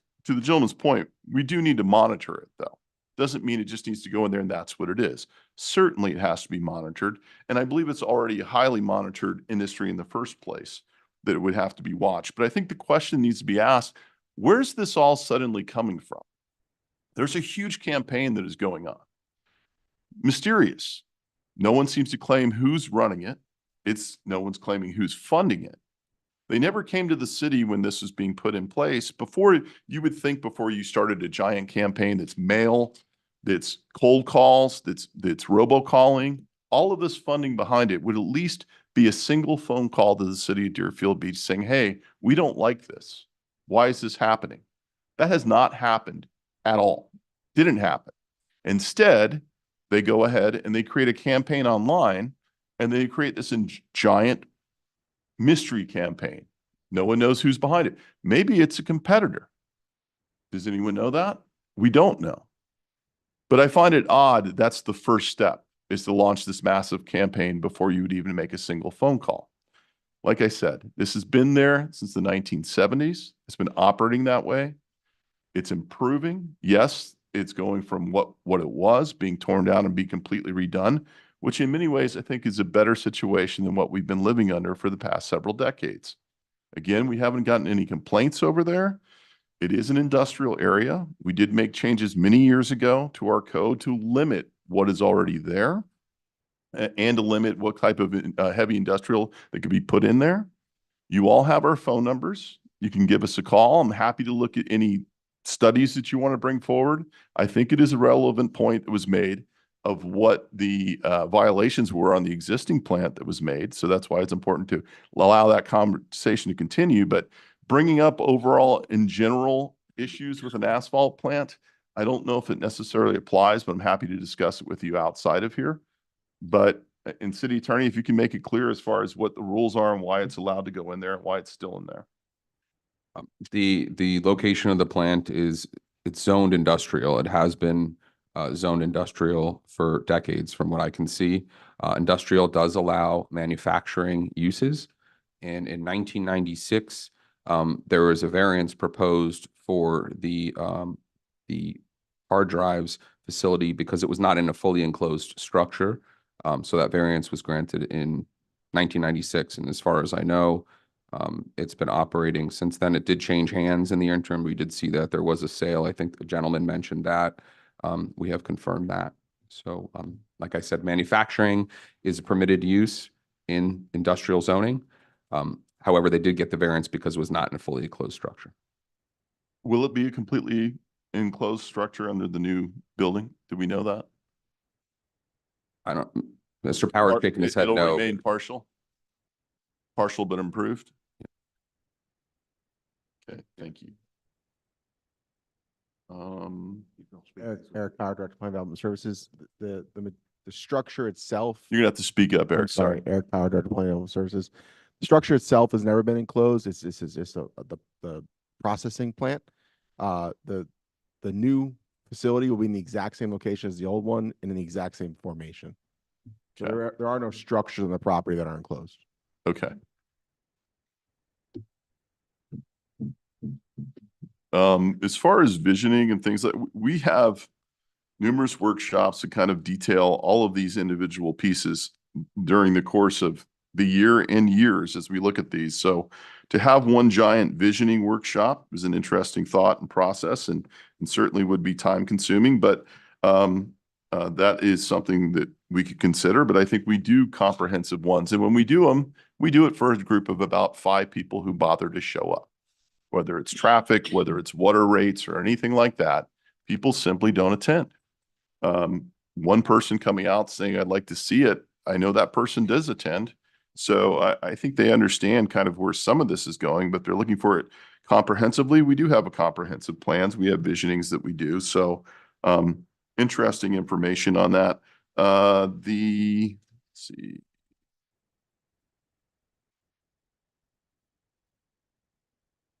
I think I believe that is everything. You've addressed the District 2 issue. That's we have. Whatever. It's interesting that someone who's in the room wants to take a misquote in the newspaper, which I believe it was a misquote. I think I laid out very clearly why I'm trying to limit our time limit within these conversations. This is a business meeting. This isn't a public town hall meeting. This is a business meeting for the city commission. We have the public bring us items that come before us. We give them 3 minutes, which is more than a lot of other cities do. And I have the allowance to give an extra minute. People come up here and grandstand, bring props, and do whatever they want to do. And they can get to their point much faster by sticking to the 3 minutes. That's what we're going to give you. If you're trying to make a point or you're getting to a point, more time will be asked. And anybody who's been to any of these meetings knows that I like to get creative. So if you sit down and you've used up your 4 minutes, I might ask you a question to come back up. And that's my way of being able to allow you to really get to your point. But if your point is to sit up here and make some of the comments that you do that are nothing but personal attacks because you're bent out of shape about losing an election, fine. If you want to mislead the people, that's up to you. Lying by omission, go right ahead. You want to delete people's contrary opinions on your site because you don't agree with them and hide that, go right ahead. That's your right to do that. But this isn't going to be the format to play those games because I will call you out. And the lies that are being spread out there are continuous, but at least they're consistent with their inaccuracies. That's the one good thing, I suppose. Okay. Commissioner Parnas, can we move on or are we ready? Well, I just want to make one comment. The emails that I got is they're trying to sneak an asphalt plant in. I don't know, there's been one there since like 1980 or in the 70s. Nobody's sneaking anything. The city is not sneaking an asphalt plant in.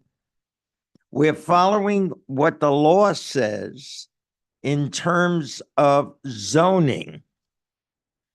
That land is zoned for industrial use.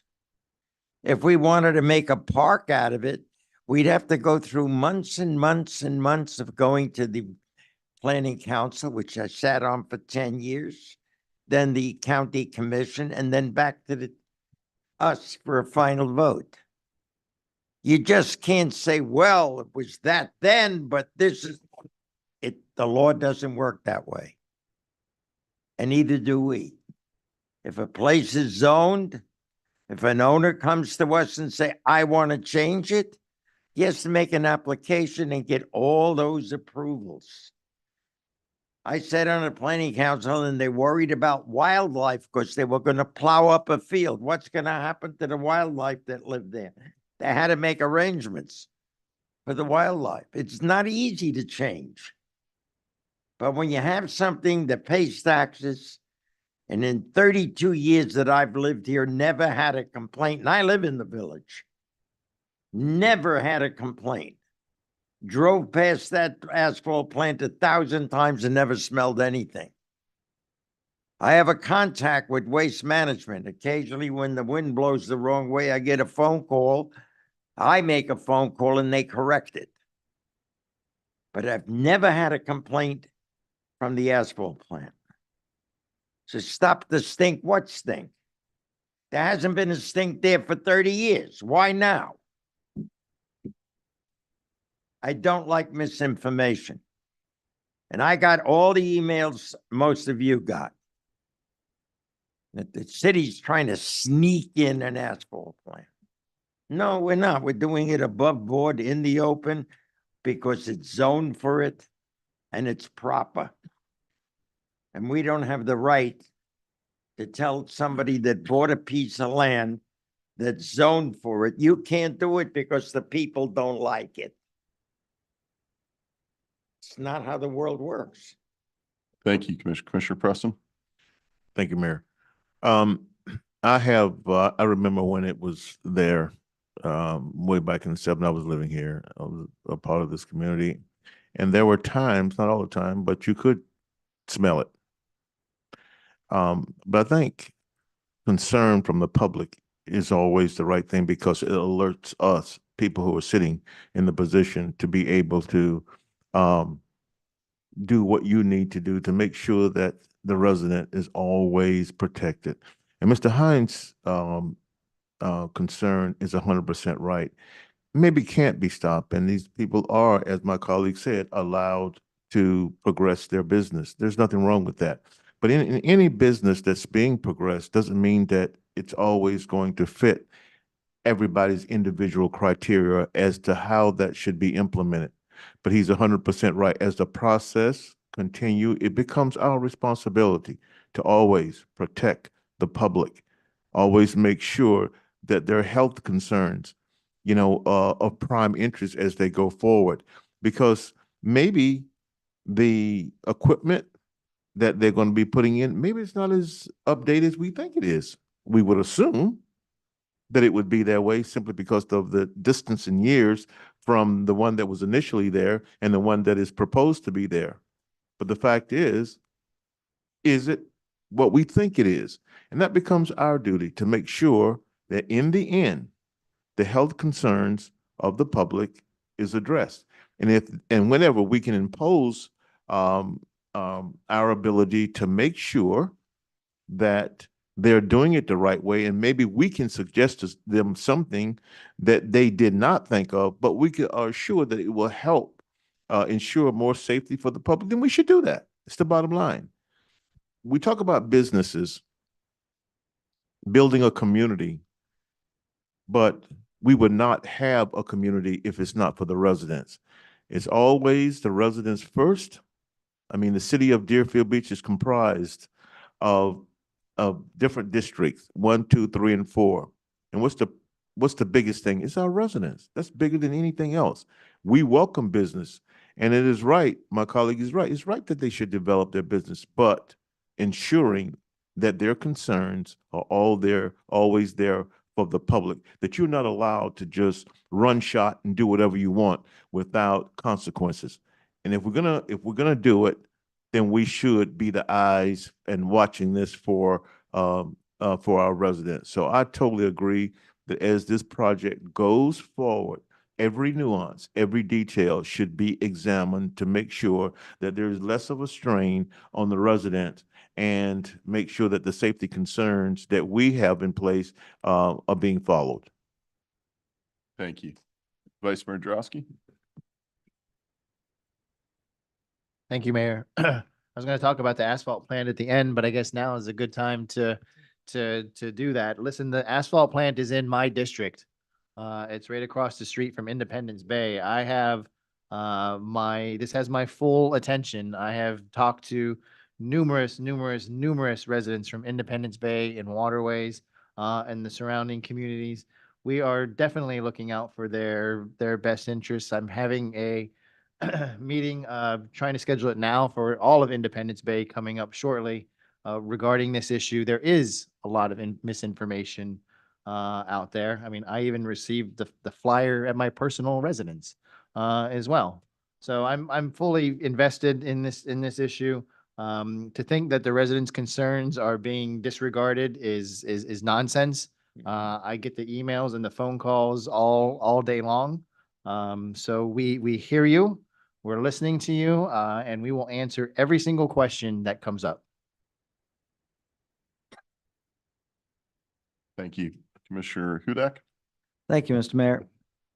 I'm concerned on a different end. As the mayor pointed out earlier, we have no idea why this misinformation is going out, why this scare tactic is going out.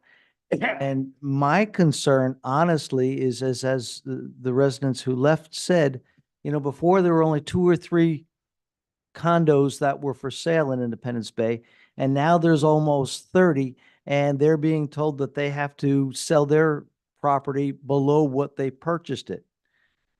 To me, that's quite possible. It's a real estate company trying to get people scared and sell their property cheaply so that they can scoop it on up. Because as we've said ad nauseum, this plant has been operational since the 70s. It's been here before Independence Bay was there. And I know that we can investigate where this scare tactic is coming from, but it wouldn't surprise me if it's somebody who's trying to purchase properties on the cheap, because that's a tremendous area to own. I used to own a place there as well. That's just my 2 cents. Thank you. I'm not going to go with any conspiracy theories, but it is a mystery that that's the approach that's happening. It's very curious and odd to say the least, because it's well-funded and it's organized, but it's no clear idea of who's actually doing it. And I think it's disingenuous to scare people with these tactics and come forward. Like I said, it's been there for a very long time.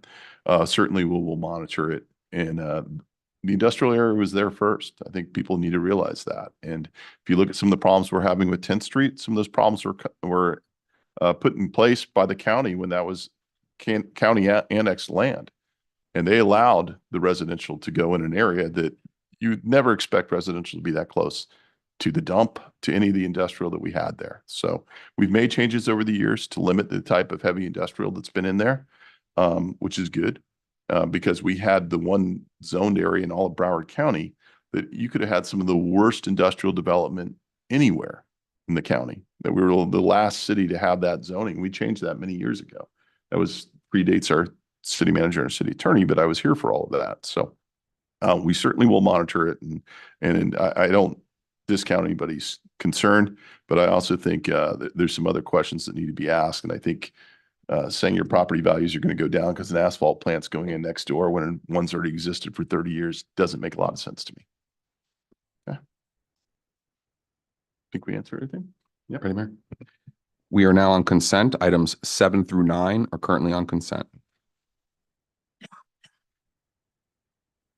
I have no polls. We have 7, 8, or just 7, right? Is that all we have for consent?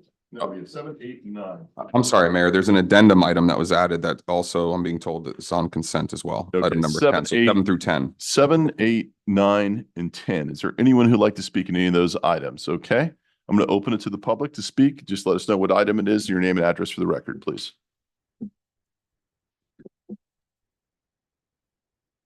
Item number 7, Dan Hers, 330 Southeast 19th Avenue.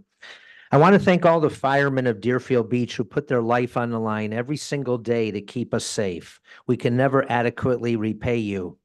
Another Deerfield Beach resident and I had the pleasure on February 26th of attending the quarterly Deerfield Beach Fire Pension Board meeting at the Doubletree Hotel.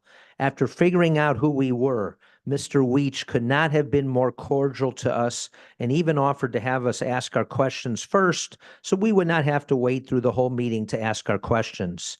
Our purpose for attending the meeting was to observe firsthand how the investment decisions governing the $150 million in pension assets are made. This is important to the taxpayers, as the city had to pay $6.2 million in 2022 to keep the Firemen's Pension Fund actuarially sound. This is the only chance the taxpayers will have to share our observations from the board meeting with Mr. Weech. One item the pension board can control is their expenses. For the last fiscal year, expenses totaled 10% of the city's total contribution to the pension fund. I, along with many financial experts, feel in the long term, it is unlikely for actively managed funds to beat index funds in performance, primarily due to the fees charged not only by investment advisors, but the underlying fees in the investment vehicle. That scenario is evident by looking at the 5-year investment returns on the investment portfolio of the pension trust fund, which is contained on page 22 of your December 31st, 2023 investment performance report prepared by Burgess, Chambers, and Associates. It shows a 42% total return for those 5 years. An investment in a Vanguard S&P 500 fund, charging only a 4 bips management fee for the same 5-year period, returned 87%. This difference in performance cost the Fire Pension Fund $47.6 million over the 5 years. And since 65% of the fund's assets can be invested in large cap equities, the passive Vanguard S&P 500 index would have been a suitable investment choice for 2/3 of the pension trust fund investments. I bring this all up, Mr. Weech, because the Fire Pension Board has a fiduciary responsibility to highly consider a passive investment strategy, which would greatly reduce the expenses of the pension trust fund. I am not trying to throw your investment advisor under the bus, but the numbers contained in this report do not lie. I hope you take my comments in the positive and helpful tone in which they were intended. I approve of Mr. Weech's reappointment to the board. Thank you. Thank you, Mr. Harris. Anyone else? Joe Hines, 559 Northwest 47th Terrace. I also attended that pension board meeting on February the 26th. I've got a few thoughts here I'd like to share. For one, there was very little seating available, and there was gave me the indication that nobody shows up. When we did show up, but we were asked who we were and what we were doing there, which I thought was strange. Maybe the city should better advertise their meeting locations and the times and dates and what have you, so we might improve and better attendance. Chairman ran a meeting very well, and it was very educational for me. Since the city's annual contribution has nearly doubled over the past 10 years, and it will continue to grow, I'm wondering if the members of this commission are really paying any attention to these numbers. I'd like to ask, has any member of this commission ever attended a pension board meeting? And does the pension board meeting provide quarterly updates to the city commission? If so, then these reports should be posted to public reviews. And if there is no such mechanism in place, I ask the commission to take steps to implement such reports. There were two presentations that day, and both of them were private equity investing, and the board allocated $7.5 million for these investments. The latest online and pension reports indicate about $23 million losses in 2022, but I believe most of that has been recovered to date. Also during 2022, there was one bright spot. Real estate funds gained about $4 million that year, which brings me to my final point. Since real estate, and now especially rentals, are showing growth at a record level, in the future, I would urge the board to take a hard look at that sector. Thank you very much. To the point of the actual item number, Mr. Hers, the actual item, do you support Mr. Weech being appointed or not? Oh, absolutely. Thank you. Appreciate it. Anyone else? Okay, Ms. Freitag? Katie Freitag, 418 Southeast 2nd Street. Are we only discussing the first, or are we going through the numbers? I wasn't sure. I have a question regarding number 12. That's why I'm asking. Number 12 is not part, let's see. No, that's not part of the consent agenda. You can speak on that when we get to that point. I'm sorry. Thank you, sir. Thank you. Okay, I'm gonna close it to the public then. Is number 9 a consent agenda? I don't remember. I'm sorry. Yes, it is. Okay, So you spoke on 7, you would speak on 9 also? Yes, sir. Yes, go right ahead. Dan Hurst, 330 Southeast 19th Avenue. I have nothing personal against the city manager. In fact, before I say another word, I want to thank him for his service in defending our great country. The purchase of these garbage trucks will serve as a learning tool for the city manager to hear in a constructive way what is wrong with this contemplated purchase. First of all, 84 days went by between the December 12th commission meeting, when the city manager first announced what the District 4 commissioner called the boondoggle of a contract with Siemens, and the March 5th commission meeting, when the city manager stated publicly for the very first time that he wanted to take the $1.9 million left over from the failed Siemens contract and purchase 5 CNG garbage trucks. Instead of being transparent with the taxpayers up front on December 12th, the city manager made us all wait 84 days to try to figure out what he meant by the words reinvestment strategy. I still do not understand the city manager's logic on why he is using the Siemens money to purchase garbage trucks. On March 5th, the city manager said the following: the commission took a bold move a year ago when you raised the solid waste rates to address the shortage to get the fund into a positive debt position. So obviously the city manager did not have a crystal ball to know he would have $1.9 million to play with a year ago. That is why the rates were raised back then to stabilize the solid waste fund. So there was no pressing need to fix a problem that the commission had already addressed. That is why $913,000 should have been used to pay for the beach land, and the remaining $1 million could have been used to buy garbage trucks. If the Seaman funds had been spent as I just proposed, the general reserves would not have had to have been touched. Why is that important? Because a few short months ago, every commissioner during budget deliberations made it very clear to the city manager and the taxpayers that the general reserves were for emergencies. We were told by the commissioners that one hurricane could wipe out our reserves. If we touch reserves, we will have to cut city services. And even FEMA has very little money, so we must conserve our reserves. Now, because it suits him, the city manager takes almost $1 million out of reserves against the wishes of the people he works for. The city manager closed his comments last meeting by saying, I applaud the city commission for their efforts and direction they have provided me. If this is true, then please refrain from going against the direction and wishes of the commissioners and leave the general reserves alone, unless, of course, there is a true emergency. Thank you. Anyone else? Okay, I'm going to close it to the public.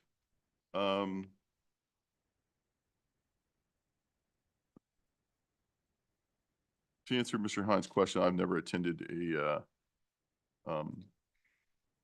pension board meeting. The city has very little control over the pension investments. We get to point people to that board, but we don't have the say on how they choose to invest the money. Is that correct?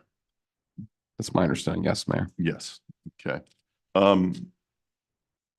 But thank you for the feedback, and I'm glad we're supporting Mr. Weech to be put in there.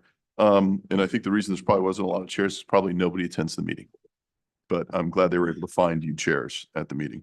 I don't think Mr. Hers understands how you can't mix money in city government, pulling from one area and just simply applying it to some other area, especially when we have enterprise funds and different things like that. And I'll let the city manager kind of address that a little bit more. But I will say this, I don't think Mr. Hers has ever found a reserve that he's liked. I'm going to go back to 2010. So Mr. Hers likes to talk about how many times he likes to come here when he wanted us to pull out $3.7 million out of our reserves to bring our reserves down to $6.7 million total for the city. This is the letter he wrote to the editor back in 2000. It's great to be here for a long time and know all the stories changing. I don't think whatever our reserve is, someone's not going to be happy with it. And they're going to want us to reduce it to a ridiculous number. Taking comments that were said, but no, we shouldn't be reducing it, and trying to hold it to the actual line. This is exactly what was meant verbatim. When you keep switching up what was said verbatim is rather disappointing. But I will tell you this, I'm going to let the city manager explain it a little bit better, but mixing and matching this money and this purchase, that mixing and matching can't be done. Randomly pulling out from one area and throwing it to another expense. We cannot do that. But also, this is the right direction for us to do with the CNG vehicles. City Attorney, do you want to comment on that a little bit more? Do you want to? I can. Mayor, I'll go ahead and address some of those questions. Did I say City Attorney? I meant City Manager. My apologies. That's okay. First, I wanted to just say that when we did discuss the Siemens project and the reinvestment strategy, it was very clear, and actually in the presentation, that we would be looking to purchase additional CNG vehicles. I think one variable that has changed, over the past year is the lead time to obtain some of these vehicles. So the last one that we just purchased, it took us well over 2 years. I think it was closer to about 28 months. 28 months to receive one CNG vehicle. And that's a lead time where we used to have, 8 to 12 months we'd be receiving those vehicles. So when you get these vehicles that are coming to end of life, you've got to accelerate your replacement plan a little bit in order to keep up with the lead times that were being presented. As another example, a ladder truck is going to take 4 years for us to obtain. That's an absurd amount of time to get any type of capital asset in. So I just want to make clear that we were talking about this early on, and it was very transparent that we were looking to do this.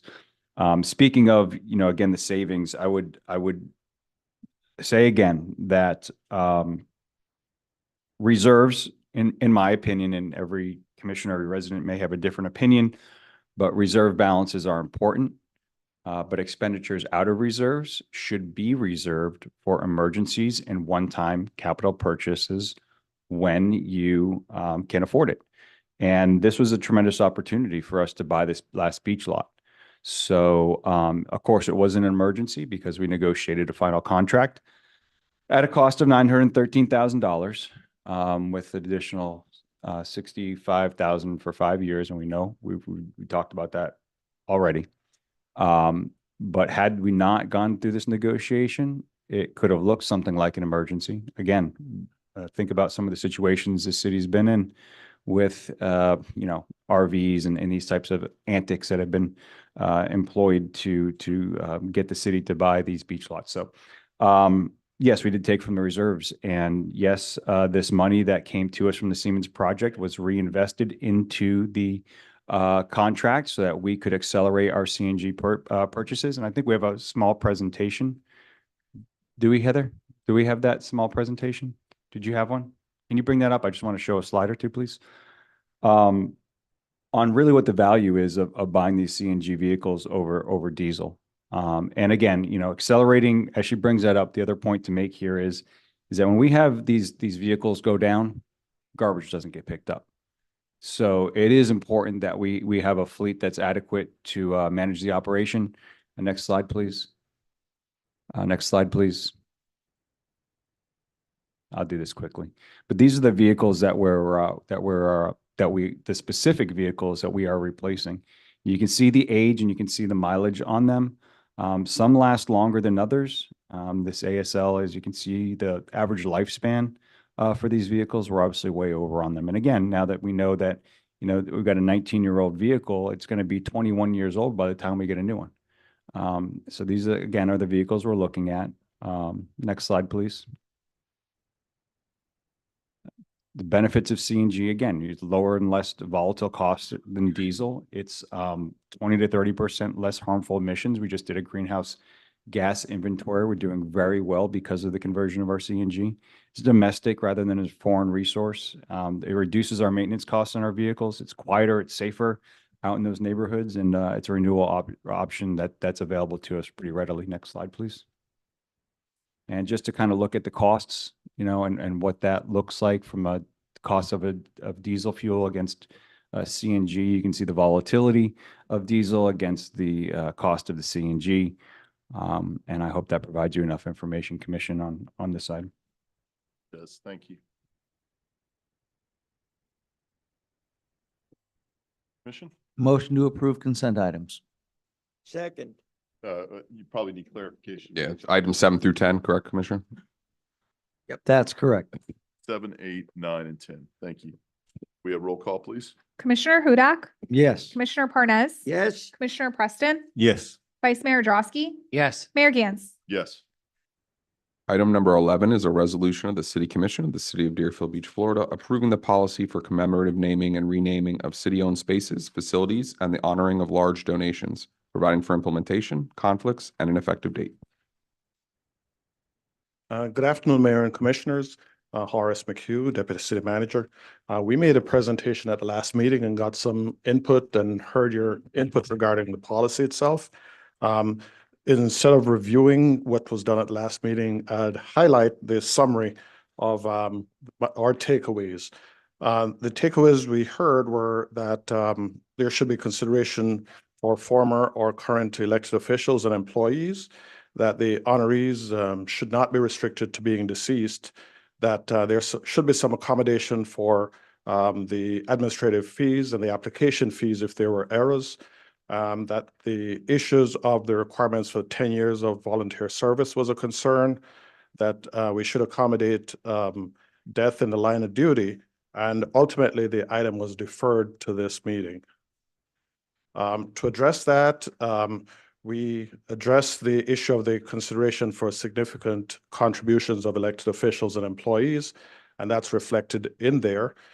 Honorees being restricted to being deceased, we removed that. We thought these were consensus that we heard. The issues of application fee in the event of administrative errors, the policy has been revised to reflect that the application would be reviewed, and once it's determined to be completed and ready to be processed, we'll go ahead and accept the fees at that time. Requirement for the honorees to perform 10 years of significant community service. We heard that as a comment. We did not hear any consensus to revise that or consensus on an alternate number. The policy regarding deceased, that's been addressed already. And the accommodations made for line of duty deaths, that's been included. And that's the summary of our takeaway of what we heard. We appreciate the input that you've provided. I know this is a process that has been ongoing for a couple of months since last year. We have captured what we thought you said, and we apologize if we haven't captured it correctly. But the item, after the deferral, it's been revised and brought to you for consideration, discussion, and if you agree, adoption. Thank you. Thank you. Is there anyone from the public that would care to comment on this item?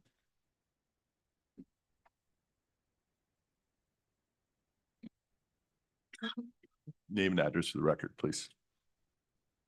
Erin Shelley, 190 Durham D.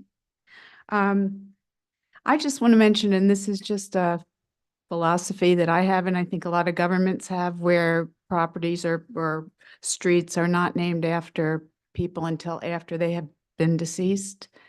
I feel strongly about that, and I know other communities have had egg on their faces in the past. So I would just ask that we look and see what other communities are doing and how they're addressing that. Because I just think anyway, I just think you should have to have already passed before you are honored in that way to have a street named after you. Thanks. Thank you. Ms. Freitag? Katie Freitag, 418 Southeast 2nd Street.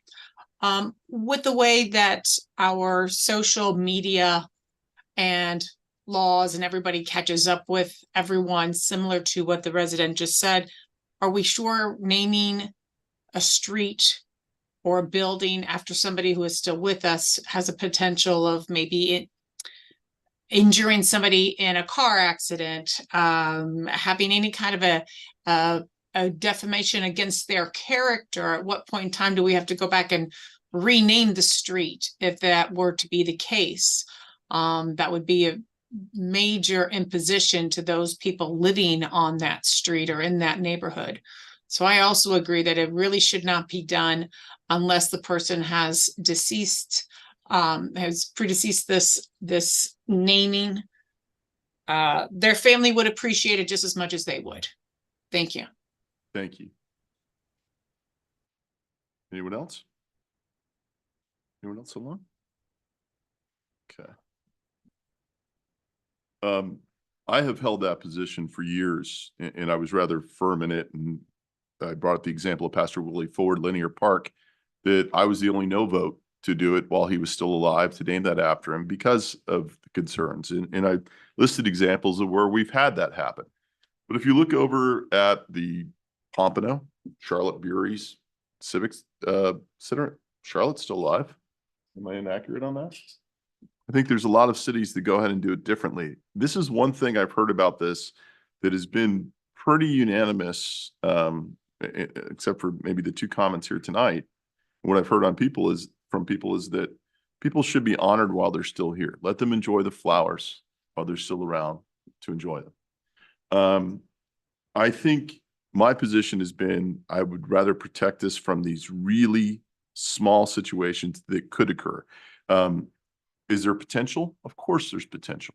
Is it a huge imposition to change? Well, it's not something you ideally like to do, but I think you should honor the people while they're here. Ms. Chapman was here, was honored tonight. Simple proclamation. But you look at other people who have passed, and I've been doing this a long time. I think of the people that have passed that we honor later. And I think of all the things that they did in this city that they didn't get to enjoy, to see how much they were appreciated by having something named after them and having something that was done. I would much rather, in this particular situation, take that very small risk, in my opinion, of someone having something named after them and doing something wrong than doing it after the fact that they're gone, just to make sure they didn't do anything. I think if you meet the criteria to have something named after you, most of those times you're living a pretty exemplary life. I look at Ada Graham Johnson, who was our city clerk when I first took office here, who passed away at a very young age, longtime City of Deerfield Beach resident, someone who did a phenomenal job in the clerk's role that was here. We named a park after her after she passed in her neighborhood.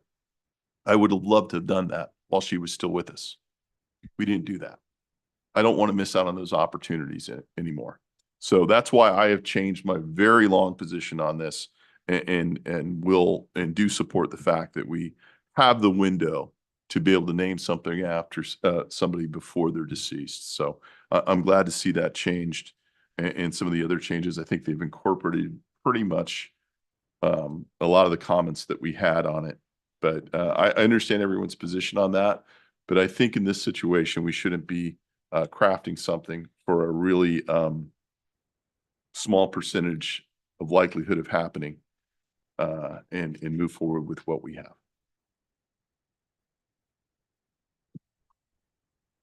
Motion to approve. Second. We have a motion from Commissioner Hudak, second by Commissioner Preston. We are roll call, please. Commissioner Hudak, Yes. Commissioner Parnas, No. Commissioner Preston, Yes. Vice Mayor Drosky, Yes. Mayor Gantz.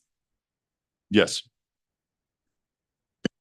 Item number 12 is an ordinance of the City Commission of the City of Deerfield Beach, Florida, amending Article 1 in general of Chapter 2, Administration of the City Code of Ordinances, to amend Section 2-1, City Seal and City Logo, to update the authorized uses and prohibited uses relating to the city's logo, providing for penalties, providing for codification, severability, conflicts, and an effective date. I'll just give a brief overview of this item. There's a state law that protects the use of the city seal, city seal, that we can use, and we can use the state law when it comes to somebody using the city seal without the city's authorization. However, there's no such statutory provision for the city's logo. The city has trademarked the Buckhead logo, and from time to time, the public affairs and marketing director will give me a call and indicate to me that somebody is using the city's logo without our permission, and I have to send them a letter. And fortunately enough, I haven't had to take them to court to enforce the trademark. But we have been exploring additional options for enforcement short of going that route. And recently, Broward County apparently has similar issues with the use of their logo. So they took action via ordinance, and this is basically modeled after what the county did as well. So we have additional enforcement options when it comes to the unauthorized use of the city's logo, so that people, to avoid the deception that the city may be endorsing a particular product or good or theory or principle. And so that's what's before you tonight on first reading, so that we can enforce via code enforcement, we can enforce via penalties, and add a little more teeth to enforcement mechanism for that. Thank you. Is there anyone from the public that would care to comment on this item? Dan Hirsch, 330 Southeast 19th Avenue. This it's not really that little of a thing, and it really bothers me because the people who are doing this are wasting resources of the city, wasting people's time, and they know what they're doing. So right in the ordinance itself, I see you guys, it is written, certain individuals and entities have utilized the city seal and or logo without the city's permission and in such a manner that is misleading and implies a city affiliation with or endorsement of the entity. So because of what I think should be transparency, I would like it to be revealed tonight who are these scofflaws that are abusing this, and I think the public has a right to know. Thank you. Thank you.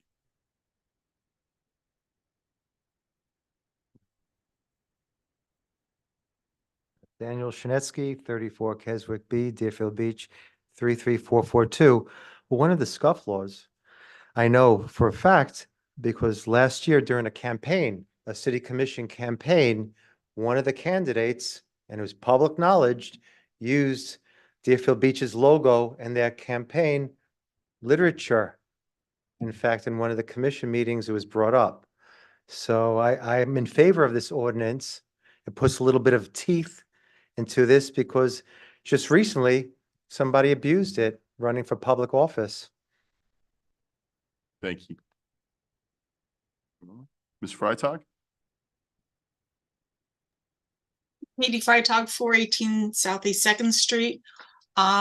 Is there anything in the ordinance that also stipulates when members of the DIAs are allowed to use the logo or perhaps their name or position when they are working on projects outside of the DIAs, outside of their position? They're doing something personally and they're using their name or potentially their logo of the city in their personal projects, personal business.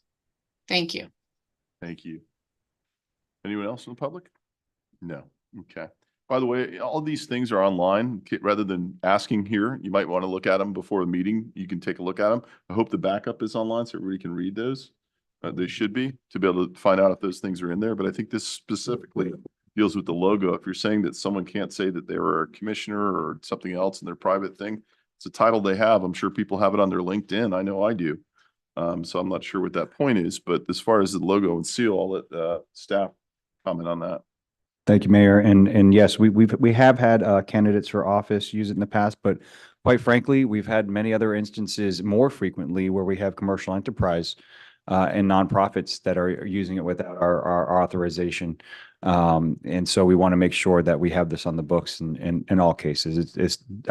This does not single out any one individual or circumstance.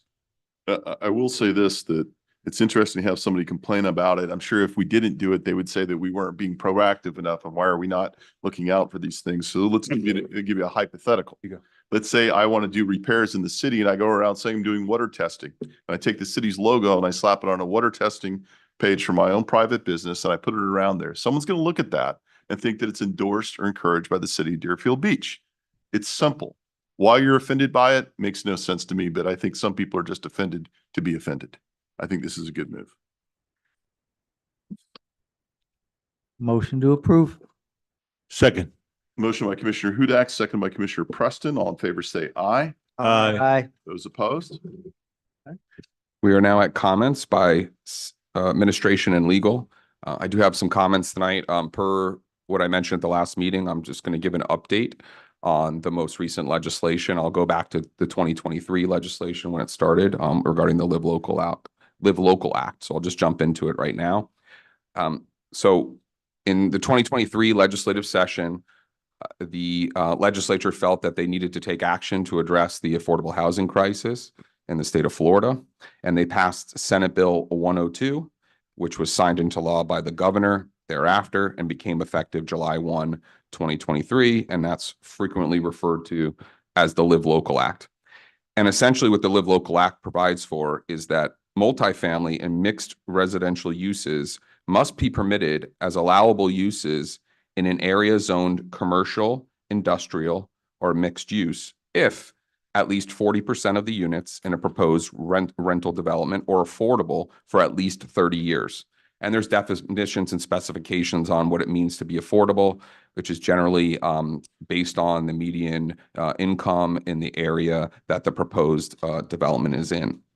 And essentially what the Live Local Act did is it preempted certain local government regulations in the areas of land use for those zoned commercial, industrial, mixed use, density, and height. With respect to density, the law provided that we cannot restrict one of those qualifying affordable housing projects below the highest density in the local government where residential is allowed. And it specifically excluded non-conforming uses that may have been conforming with the code at one time, but no longer were conforming. With respect to height, the law provided that the height of such projects may not be restricted to below the highest allowed height for residential or commercial development located within the city within 1 mile of the development, or 3 stories, whichever is higher. And the act also provided for administrative approval to be available if one of those proposed developments satisfies the local government's land development regulations for multifamily developments in areas zoned for such use. So the land development regulations outside of density, height, and the use, which could include setbacks, lot coverage, lot size, et cetera, and is consistent with the local government's comprehensive plan, with the exception of those areas where we are prohibited to regulate. Except as otherwise provided, though, the development must otherwise comply with all other applicable state and local law regulations. So that's where the law stood heading into the 2024 legislative session. So in this 2024 legislative session that's wrapping up, the legislature has passed Senate Bill 328. It has not yet been signed into law by the governor. We anticipate that it will be and become law, and it will be effective when he signs it into law. So what did Senate Bill 328 do? By the way, it's been referred to as Live Local Act 2 or the so-called glitch bill. What it does is, in addition to those areas were preempted for land use, density, and height, it also added floor area ratio for those aforementioned affordable housing projects that qualify under the act. And what it says is the local government cannot restrict below 150% of the highest currently allowed floor area ratio on any land in the city where development is allowed under the land development regulations. For the floor area ratio provisions, it makes clear that you don't include buildings that received a bonus or a variance or a special exception as part of those approvals when you look at who has the highest currently allowed FAR on any land in the city. So it added a floor area ratio provision as another mechanism where we are limited if it otherwise meets the act for a qualifying affordable housing development. Additionally, with respect to the density provision that I mentioned before, there was some clarification on that and a couple of other items. This law clarifies that when they refer to the highest allowed density on any land where residential is allowed under the city's LDRs, it's the highest currently allowed density. So the density 20 years ago that somebody got is not necessarily what we would look to. It would be the currently the highest allowed density under the land development regulations. And much like they did for the floor area ratio, they carved out and excluded from that term density of buildings that received a bonus, a variance, or other special exceptions for density.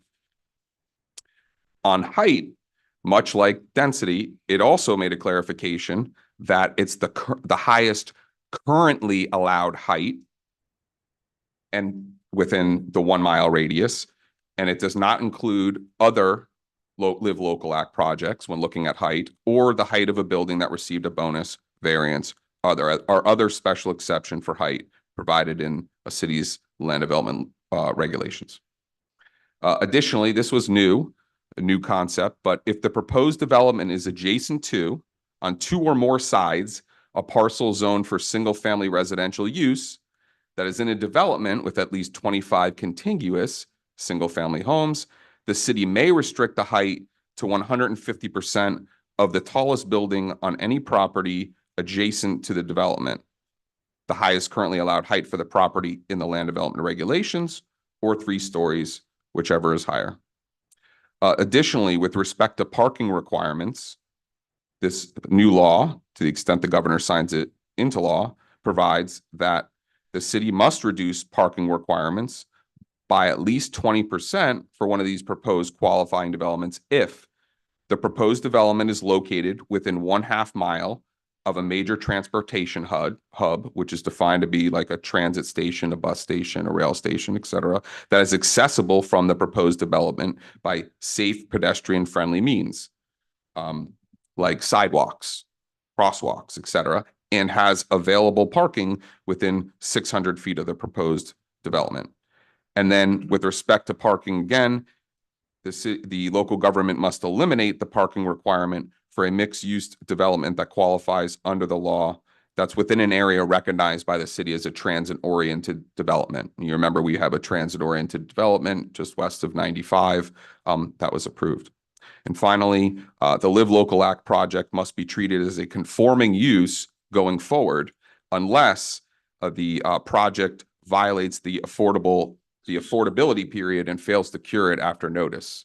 And if they do that, it becomes non-conforming. So if there is something that happened to it, it restricts the ability to rebuild, et cetera. Now, there are other provisions in the Live Local Act that, deal with how you get tax credits if you're a developer. So I'm not speaking to any of that tonight. I'm really focused on the areas that affect this city and your ability to regulate with respect to land development regulations. So with that, I'll pause there. That's the end of my summary on both the Live Local Act from 2023 and these latest changes that have been at least approved by the legislature and are pending the governor's signature.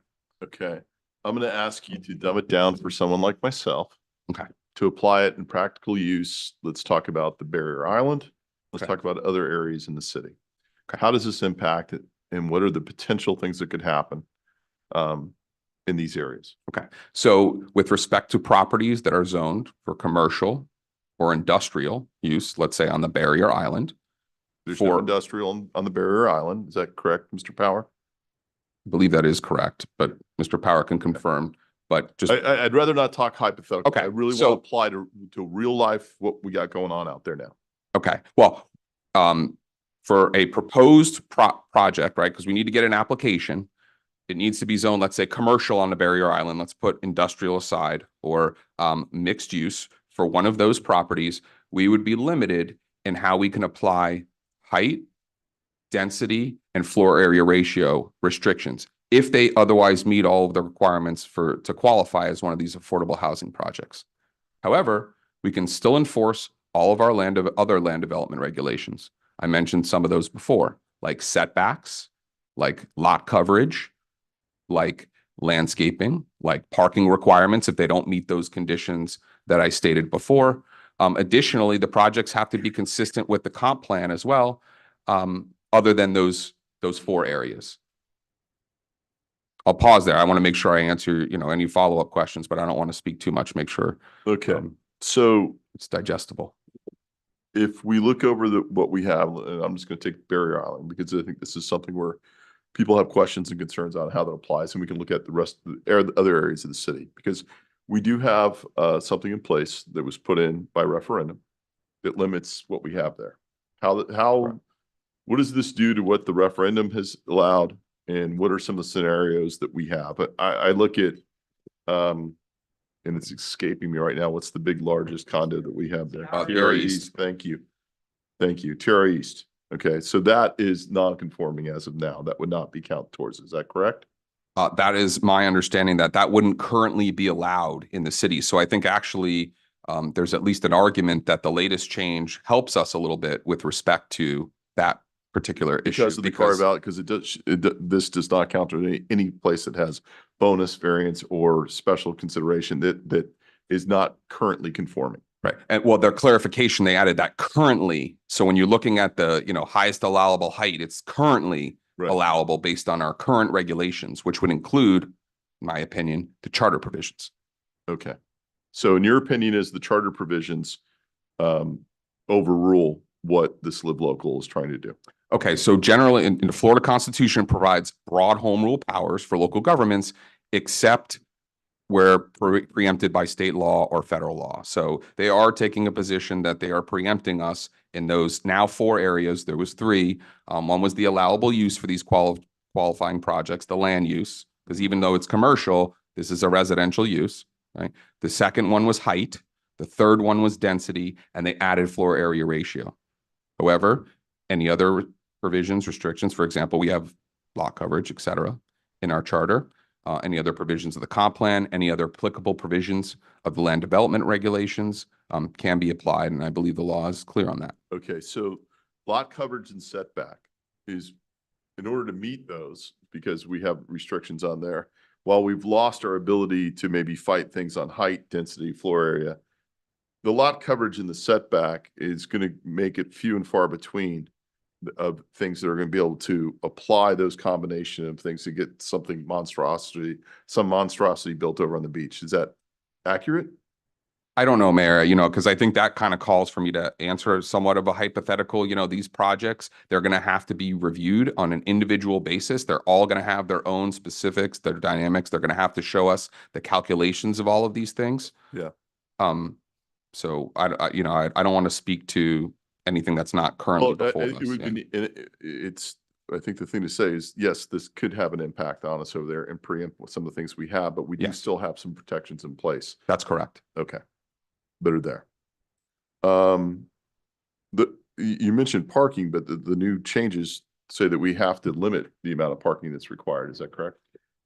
If they qualify, we must reduce parking requirements by at least 20% if the proposed development is located within 1/2 mile of a major transportation hub that is accessible from the development by safe pedestrian-friendly means.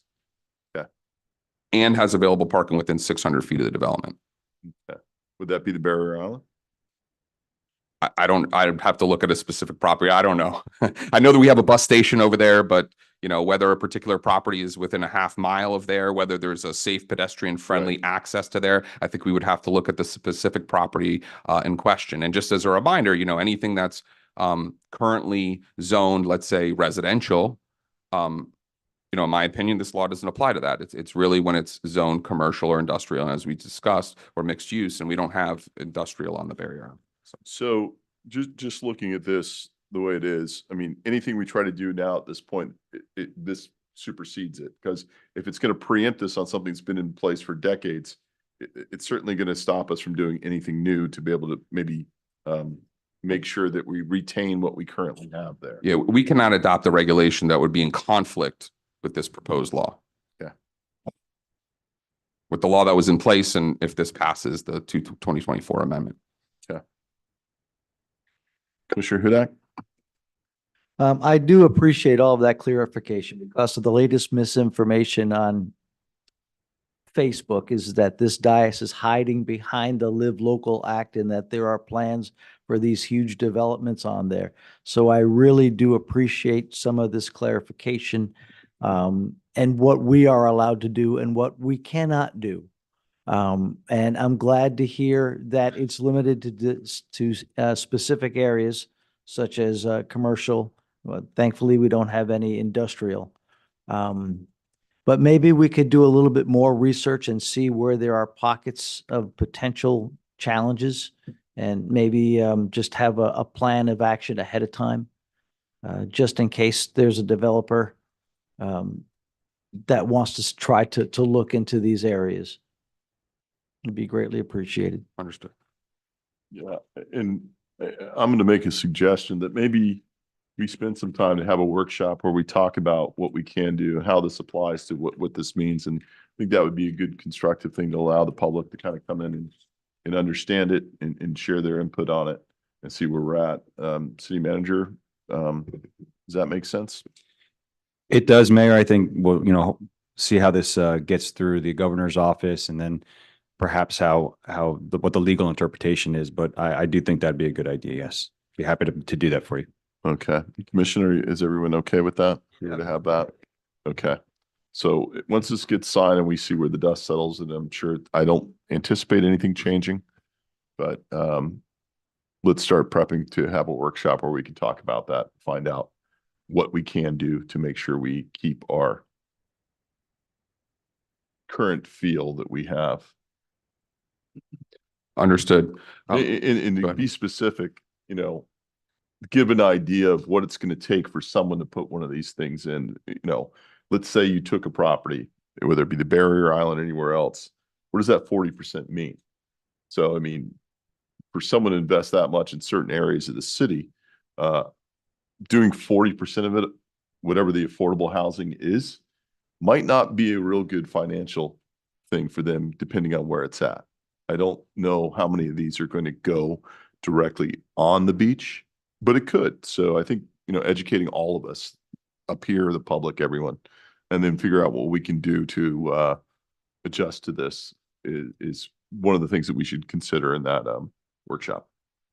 Understood. The one thing I would just mention is that, I don't want to lay out the framework too for potential developers on, where they could potentially address, Oh, yeah, there's certain that whole- areas. So The wonderful part about transparency is it's transparent to those who want to do harm to us. So yeah, that becomes problematic, but at least if we can have some hypotheticals and get some ideas on what this means, putting it in doing it in a way that is less legalese and more how to get supply would be helpful. understood. So I that's just want to what- say something. That would be great because the next Facebook post will be something about how the city is going to be transparent to all the developers on what they can do to, ruin our barrier island. So I appreciate that. Thank you. Thank you. Okay. Anything further on the Live Local Act for the commission? I just had two other brief comments. I don't think it's gotten as much buzz as maybe the Live Local Act Part 2, but I did want to mention because it's kind of flew under the radar in this legislative session, but there was a bill that was mostly about agricultural uses, but ultimately got amended and passed that preempts the city's ability to regulate electric vehicle charging stations. So just wanted to make you aware of that. And apparently one of the departments of the state's going to be putting out regulations with respect to that.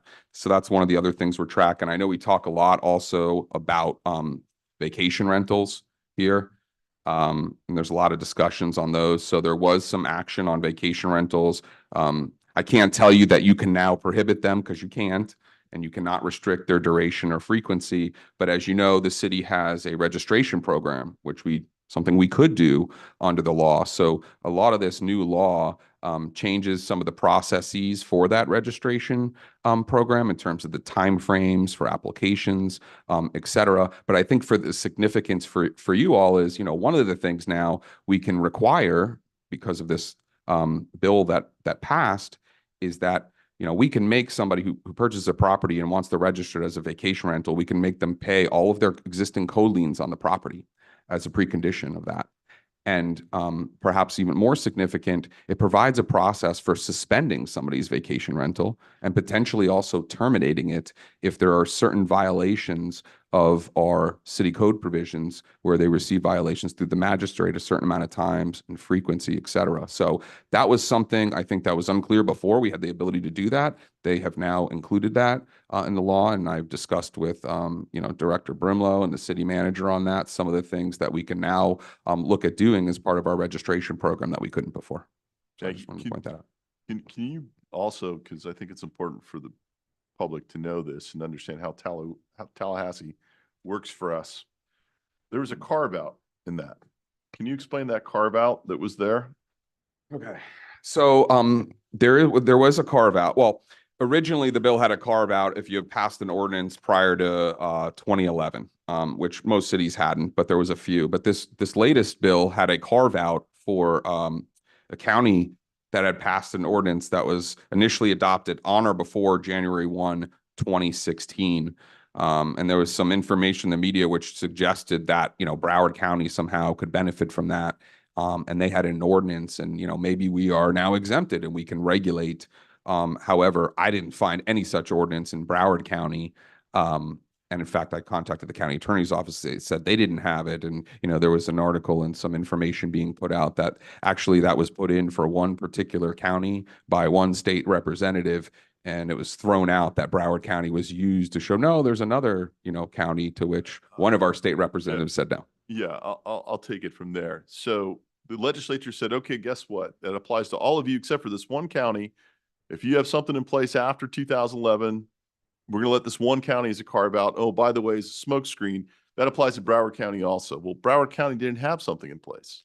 So to even say that it applied to Broward County, there was nothing in place that would have met this criteria.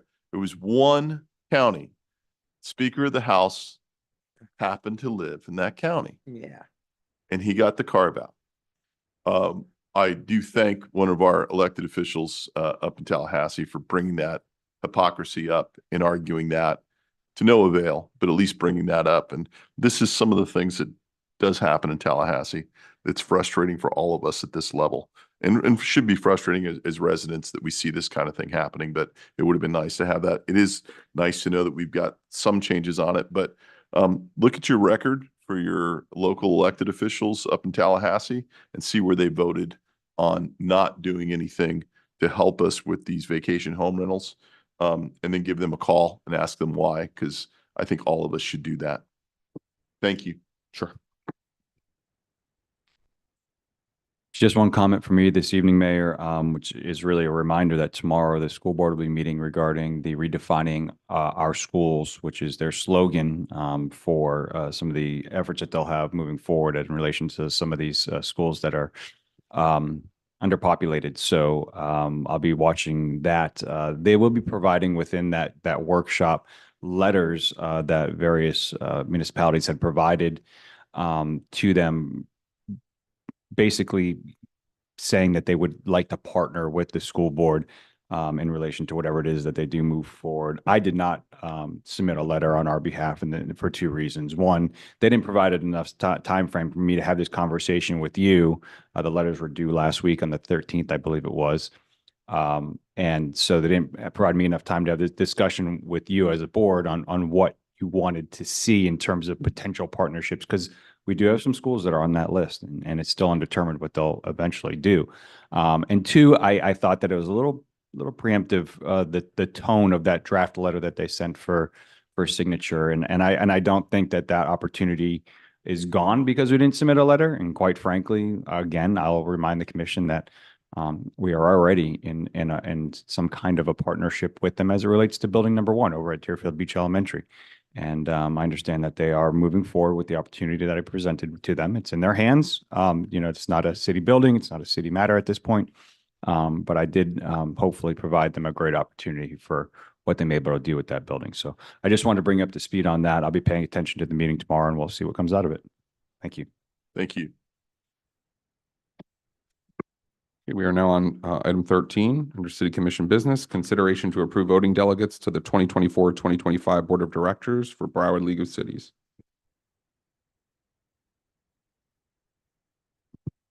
Vice Mayor. I would hope as the current Broward League of Cities president that I get renominated to the first position, to the voting delegate to the Broward League of Cities. You guys can duke it out for second and third. I believe the mayor is currently second and Commissioner Hudak is third. I recommend we leave it alone. Yeah, I guess we'll let you keep that, I suppose. All right. So do we need to vote on that, or should we just? Yeah, a motion would be great, Mayor. Thank Okay. you.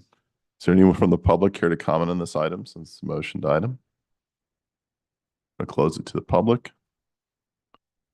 It's a motion by Commissioner Parnas. I'll get you Yes, calling you same Commissioner again. delegates and assistants we had last year Yeah. shall be voted in to handle next year. Thank you, Commissioner. Commissioner Hudak seconded that. All in favor, say aye. Aye. Those opposed? Okay, passes unanimously. We are now at comments by Mayor and City Commission. Okay, let's start with District 1. Okay, a couple of comments. The first comment, maybe this one's for the city manager or assistant city manager. Southeast 8th Street Stormwater Project. I was just curious if I could get a quick update on that. It's been some time since we've heard anything on it. Yes, we are in pre-construction, and the construction contractor has been going door to door out in that community to talk to each resident, talked about what they can expect over the course of the construction. I don't know exactly when they'll be starting. I'm sure at this point the residents know more than me, but I do know it's about a year-long process that they'll be going through. Thank you. I guess this Saturday, we've got the spring Easter hunt at Pioneer Park from 9 to 12. We want to wish everybody a happy Easter, and hopefully they'll show up there. It's egg hunt, not Easter bunny. Egg hunt. What did I say? I know, you Hunt the said Easter Easter. bunny? I want to make sure there's some clarification. We're not on hunting that. Easter bunnies. Okay, there we go. Okay, we're just Thank doing you. the egg. Mr. All right, good. Papadopoulos. Just wanted to make sure. Also, it's amazing back in 2019, Mr. Hearst's how his platform has changed. He's definitely a true politician. in 2019, when we were running for office, you know, his words on his Facebook page are, developers can't make a profit on our island with the current restrictions. I believe we need to increase the footprint of the building so developers will come. And now all of a sudden, his tune has completely changed. So maybe this time he'll get elected because I'll be termed out. But it's just amazing the misinformation that he continues to perpetuate and the people who actually believe it. It's very sad. That's all I have. Thank you. Thank you. District 2. Thank you, Mayor. A couple things here. Number one, there will be a District 2 meeting on April 4th. This is at the Hillsborough Technology Center, 7 o'clock. Please attend. There'll be updates on a lot of the projects in District 2 and in the city as well. And I would like to say,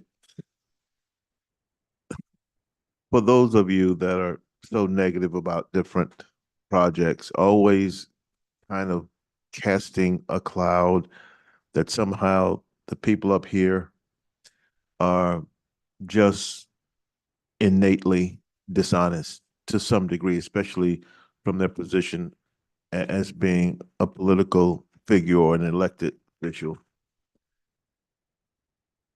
The freebie ride share is not a District 1 project, so stop it, please. It's for the whole city.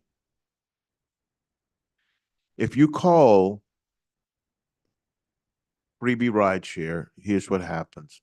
You have to terminate, your destination must terminate in the CRA district. That's the criteria, unless I'm wrong.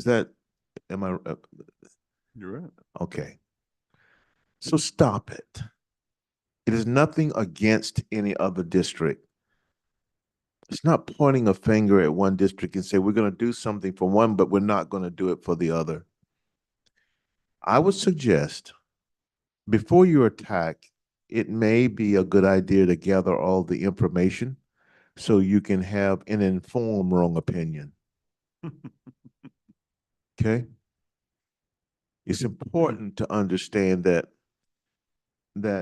I could not sit up here with these gentlemen if their attitude was just for their district and not to promote what is good for our city. And I have sat here year after year and watched them do exactly that. And if it were just for one district, the question would be is how can we incorporate something that is good that can benefit the most amount? Let me just tell you something about the freebie rideshare. First of all, I think it'll be a while before we see the true goodness of that.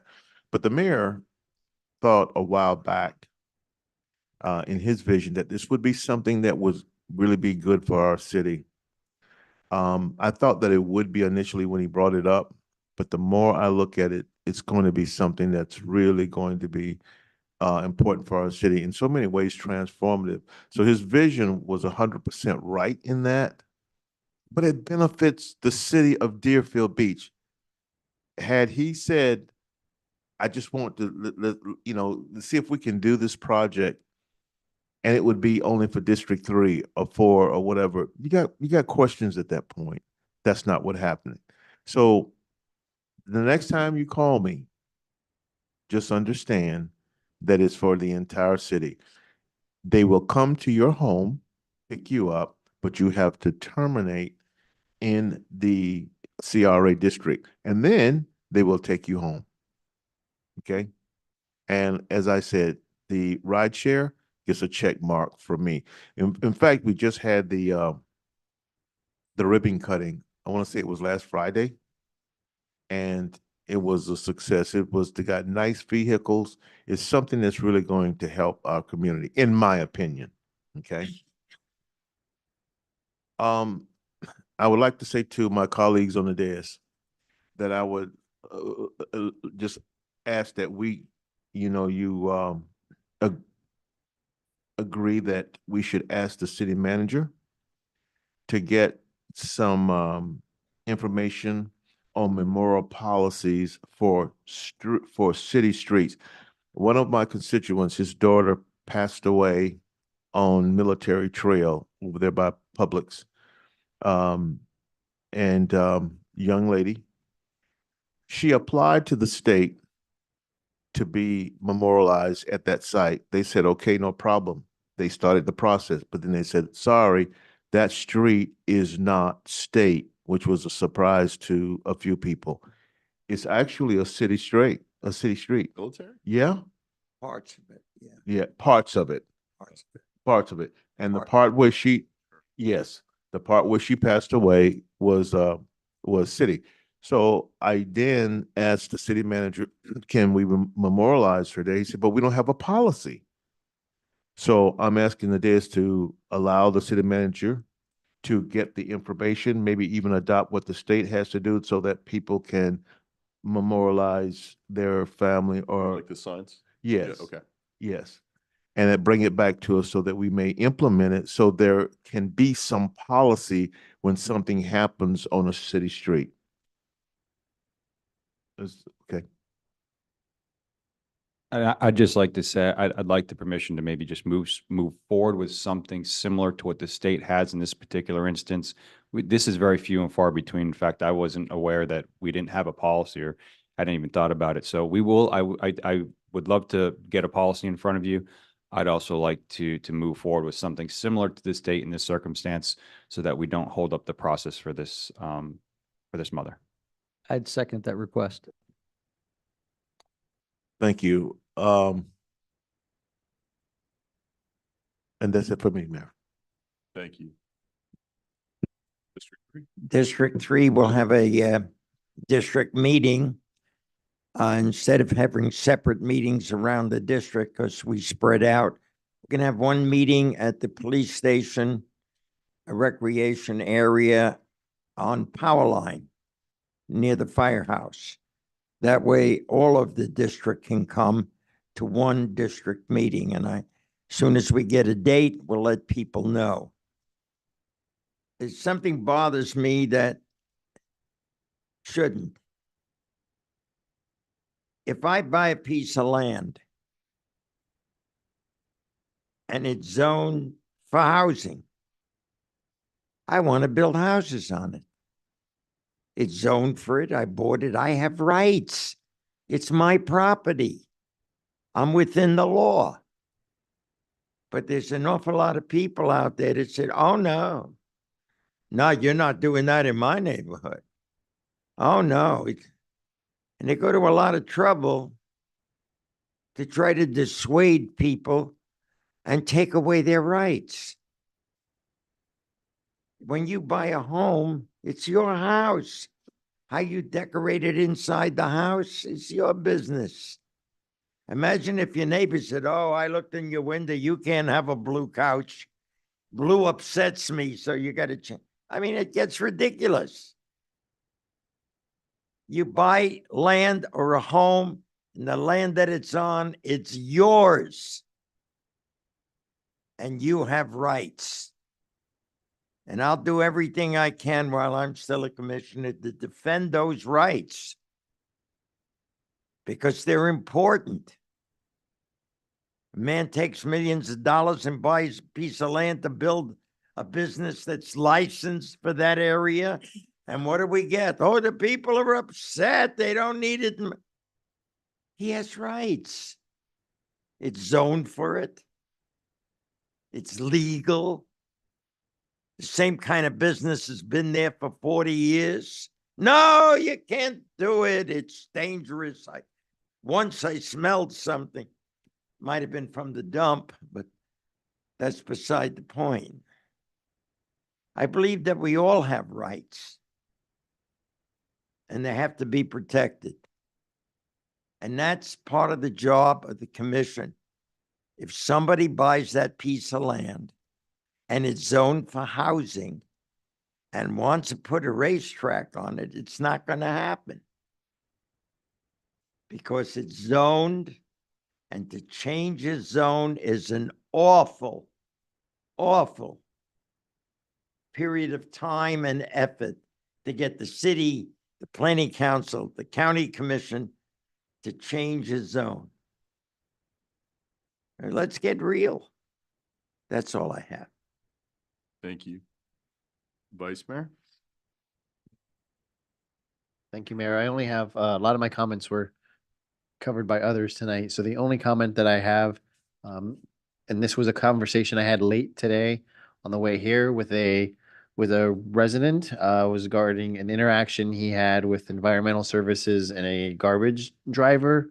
So I would like the opportunity to speak to the city manager and staff to find out, what happened, and just to remind everyone, we're in a service industry here, so we need to treat the residents with respect. I'll find out more about the exact particulars of this situation, but we work for the residents. And so we need to be mindful of that every day. That's all I have. Thank you. Thank you. First off, I want to thank Vice Mayor Parnas for all his hard work and for having to sit there and wait to see if I'm actually going to pass the gavel. But the 2 times that I did, I do appreciate that. I know. Twice. Sorry, Bernie. I don't think it was more than 25 seconds each time. Might not be, because it always scares me what you're going to do with it. So I'm just glad that I didn't get it upside the head a few times. So that was good. But I want to thank you, Vice Mayor. I do appreciate it. And I want to congratulate Vice Mayor Drosky. I'm going to hopefully continue to keep that just a ceremonial role for you, and see if we can get you less holding the gavel than Commissioner Parnas. March 23rd, this weekend, we've got the Dale Carnegie Business Workshop coming up over at our location. I'm sorry. Thank you, Technology Center. Appreciate that. Our Technology Center over in District 2. So I encourage everybody to look that up online and participate in that. I do want to thank BSO as much as I complain, and I appreciate the fact that our chief recognizes that traffic and speeding in our city is something that's I'm always driving him nuts about. But I have seen the presence. It's still going on. It's still an issue. But I have seen it in action and what you guys are doing, and I have seen a slight change. So I do really appreciate that, and I want to acknowledge what I have seen. Freebie, the beach rides. Look, we have beach rides now, but beach rides is only listed, only operates in District 1. It's very limited. The whole point of this was to make sure that people in District 2, District 3, and District 4 have the ability to be able to call that service and take them. Yes, it's in the CRA, but the CRA pays for it. Now, there are people, and it shows you no matter what you give somebody, they're not going to be happy with it. And there's people that are going to criticize and say, well, it's not free because our taxpayer dollars are paying for it. It's paid for by the CRA money. Essentially, that's money that would have normally gone to the county, the school board, and the city. So for basically a third of the price of what we're doing, we're taking that and putting it towards this free service. Now, here's what this does. We know we have food deserts here in the city of Deerfield Beach, along Dixie Highway and other areas. You can take Freebie to Publix over off Federal and Hillsborough, because that is in the CRA. And you're able to call a free car service. If you're at the Palms, you can call up and get a free car ride in a pretty cool car, by the way. Beautiful car, amazing car, and get taken to go do your grocery shopping. You call, you're picked up there, and you're taken back home. This is what I see as a pilot program that I believe will end up paying off huge dividends for the city across the board. And as it progresses, and look, there are going to be gaps. I think Beach Rides has a place in this city and has a function that can help fill in those gaps, because they're able to do some of the things that Freebie isn't doing, just like Freebie is able to do things that Beach Rides isn't doing. So I hope I hope this will continue to grow, and it's something that's going to benefit the entire city. We don't take lightly the asphalt plant. Like I said, something doesn't smell right, and it's not the asphalt plant. Where this Stop the Stink is coming from, I would love to know. And it's weird that people aren't more up in arms, like, who the heck are you? The good part was, and they were really stupid, They put in there where they automatically, you called the number on the robocall, it went directly to my cell phone for the city, which I didn't mind because then I said, hey, did you realize that there's been one there this time, all this time? They went, no, we didn't. Thank you very much. Sorry for bothering you. But at least give me an opportunity to talk to residents that some of them I've never talked to before. And that's always a good thing. So they picked the wrong guy to give up his number for and think that that's going to bother me. So, and I will say this, as much money as they've spent on it, the amount of calls we're getting is really not proportionate to the amount of information they're putting out there. So it is unusual, but we're going to monitor because we should. And we want to make sure that whatever is going in there is not something that's going to be detrimental. But like I said, it's always been there for quite a while. I don't understand the statement that developers always get what they want in the city. Talk to the developers. They're not real happy about what they are getting from the city. And we just rejected a big project over on Federal Highway. So when I hear those comments like that, I don't quite get it. I do want to thank Commissioner Preston for his comments. And I love that make sure you can make an informed wrong opinion. I think that's interesting. But look, we've said all along, call us criminals all you want, then you must suck at being able to prove a case. Sorry, you've got all these places where you can report us to, and you failed to do it every single time. So, and if you don't think, as I've said before, look at the history in Deerfield Beach. Don't tell me that they don't do anything. Ask Gene Robb, ask Al Capolini, ask Sylvia Portier, ask Steve Gonot about his 1 year that he spent in prison, and ask him about that and see if they don't really do things if you're doing something wrong. Keep lying, keep calling us all those names, but I really encourage you to try to back it up with some facts. Okay, that's it. Everyone have a great night. Motion to adjourn. Thank you. Motion to second. All in favor say aye. Aye. Meeting adjourned. Aye and aye.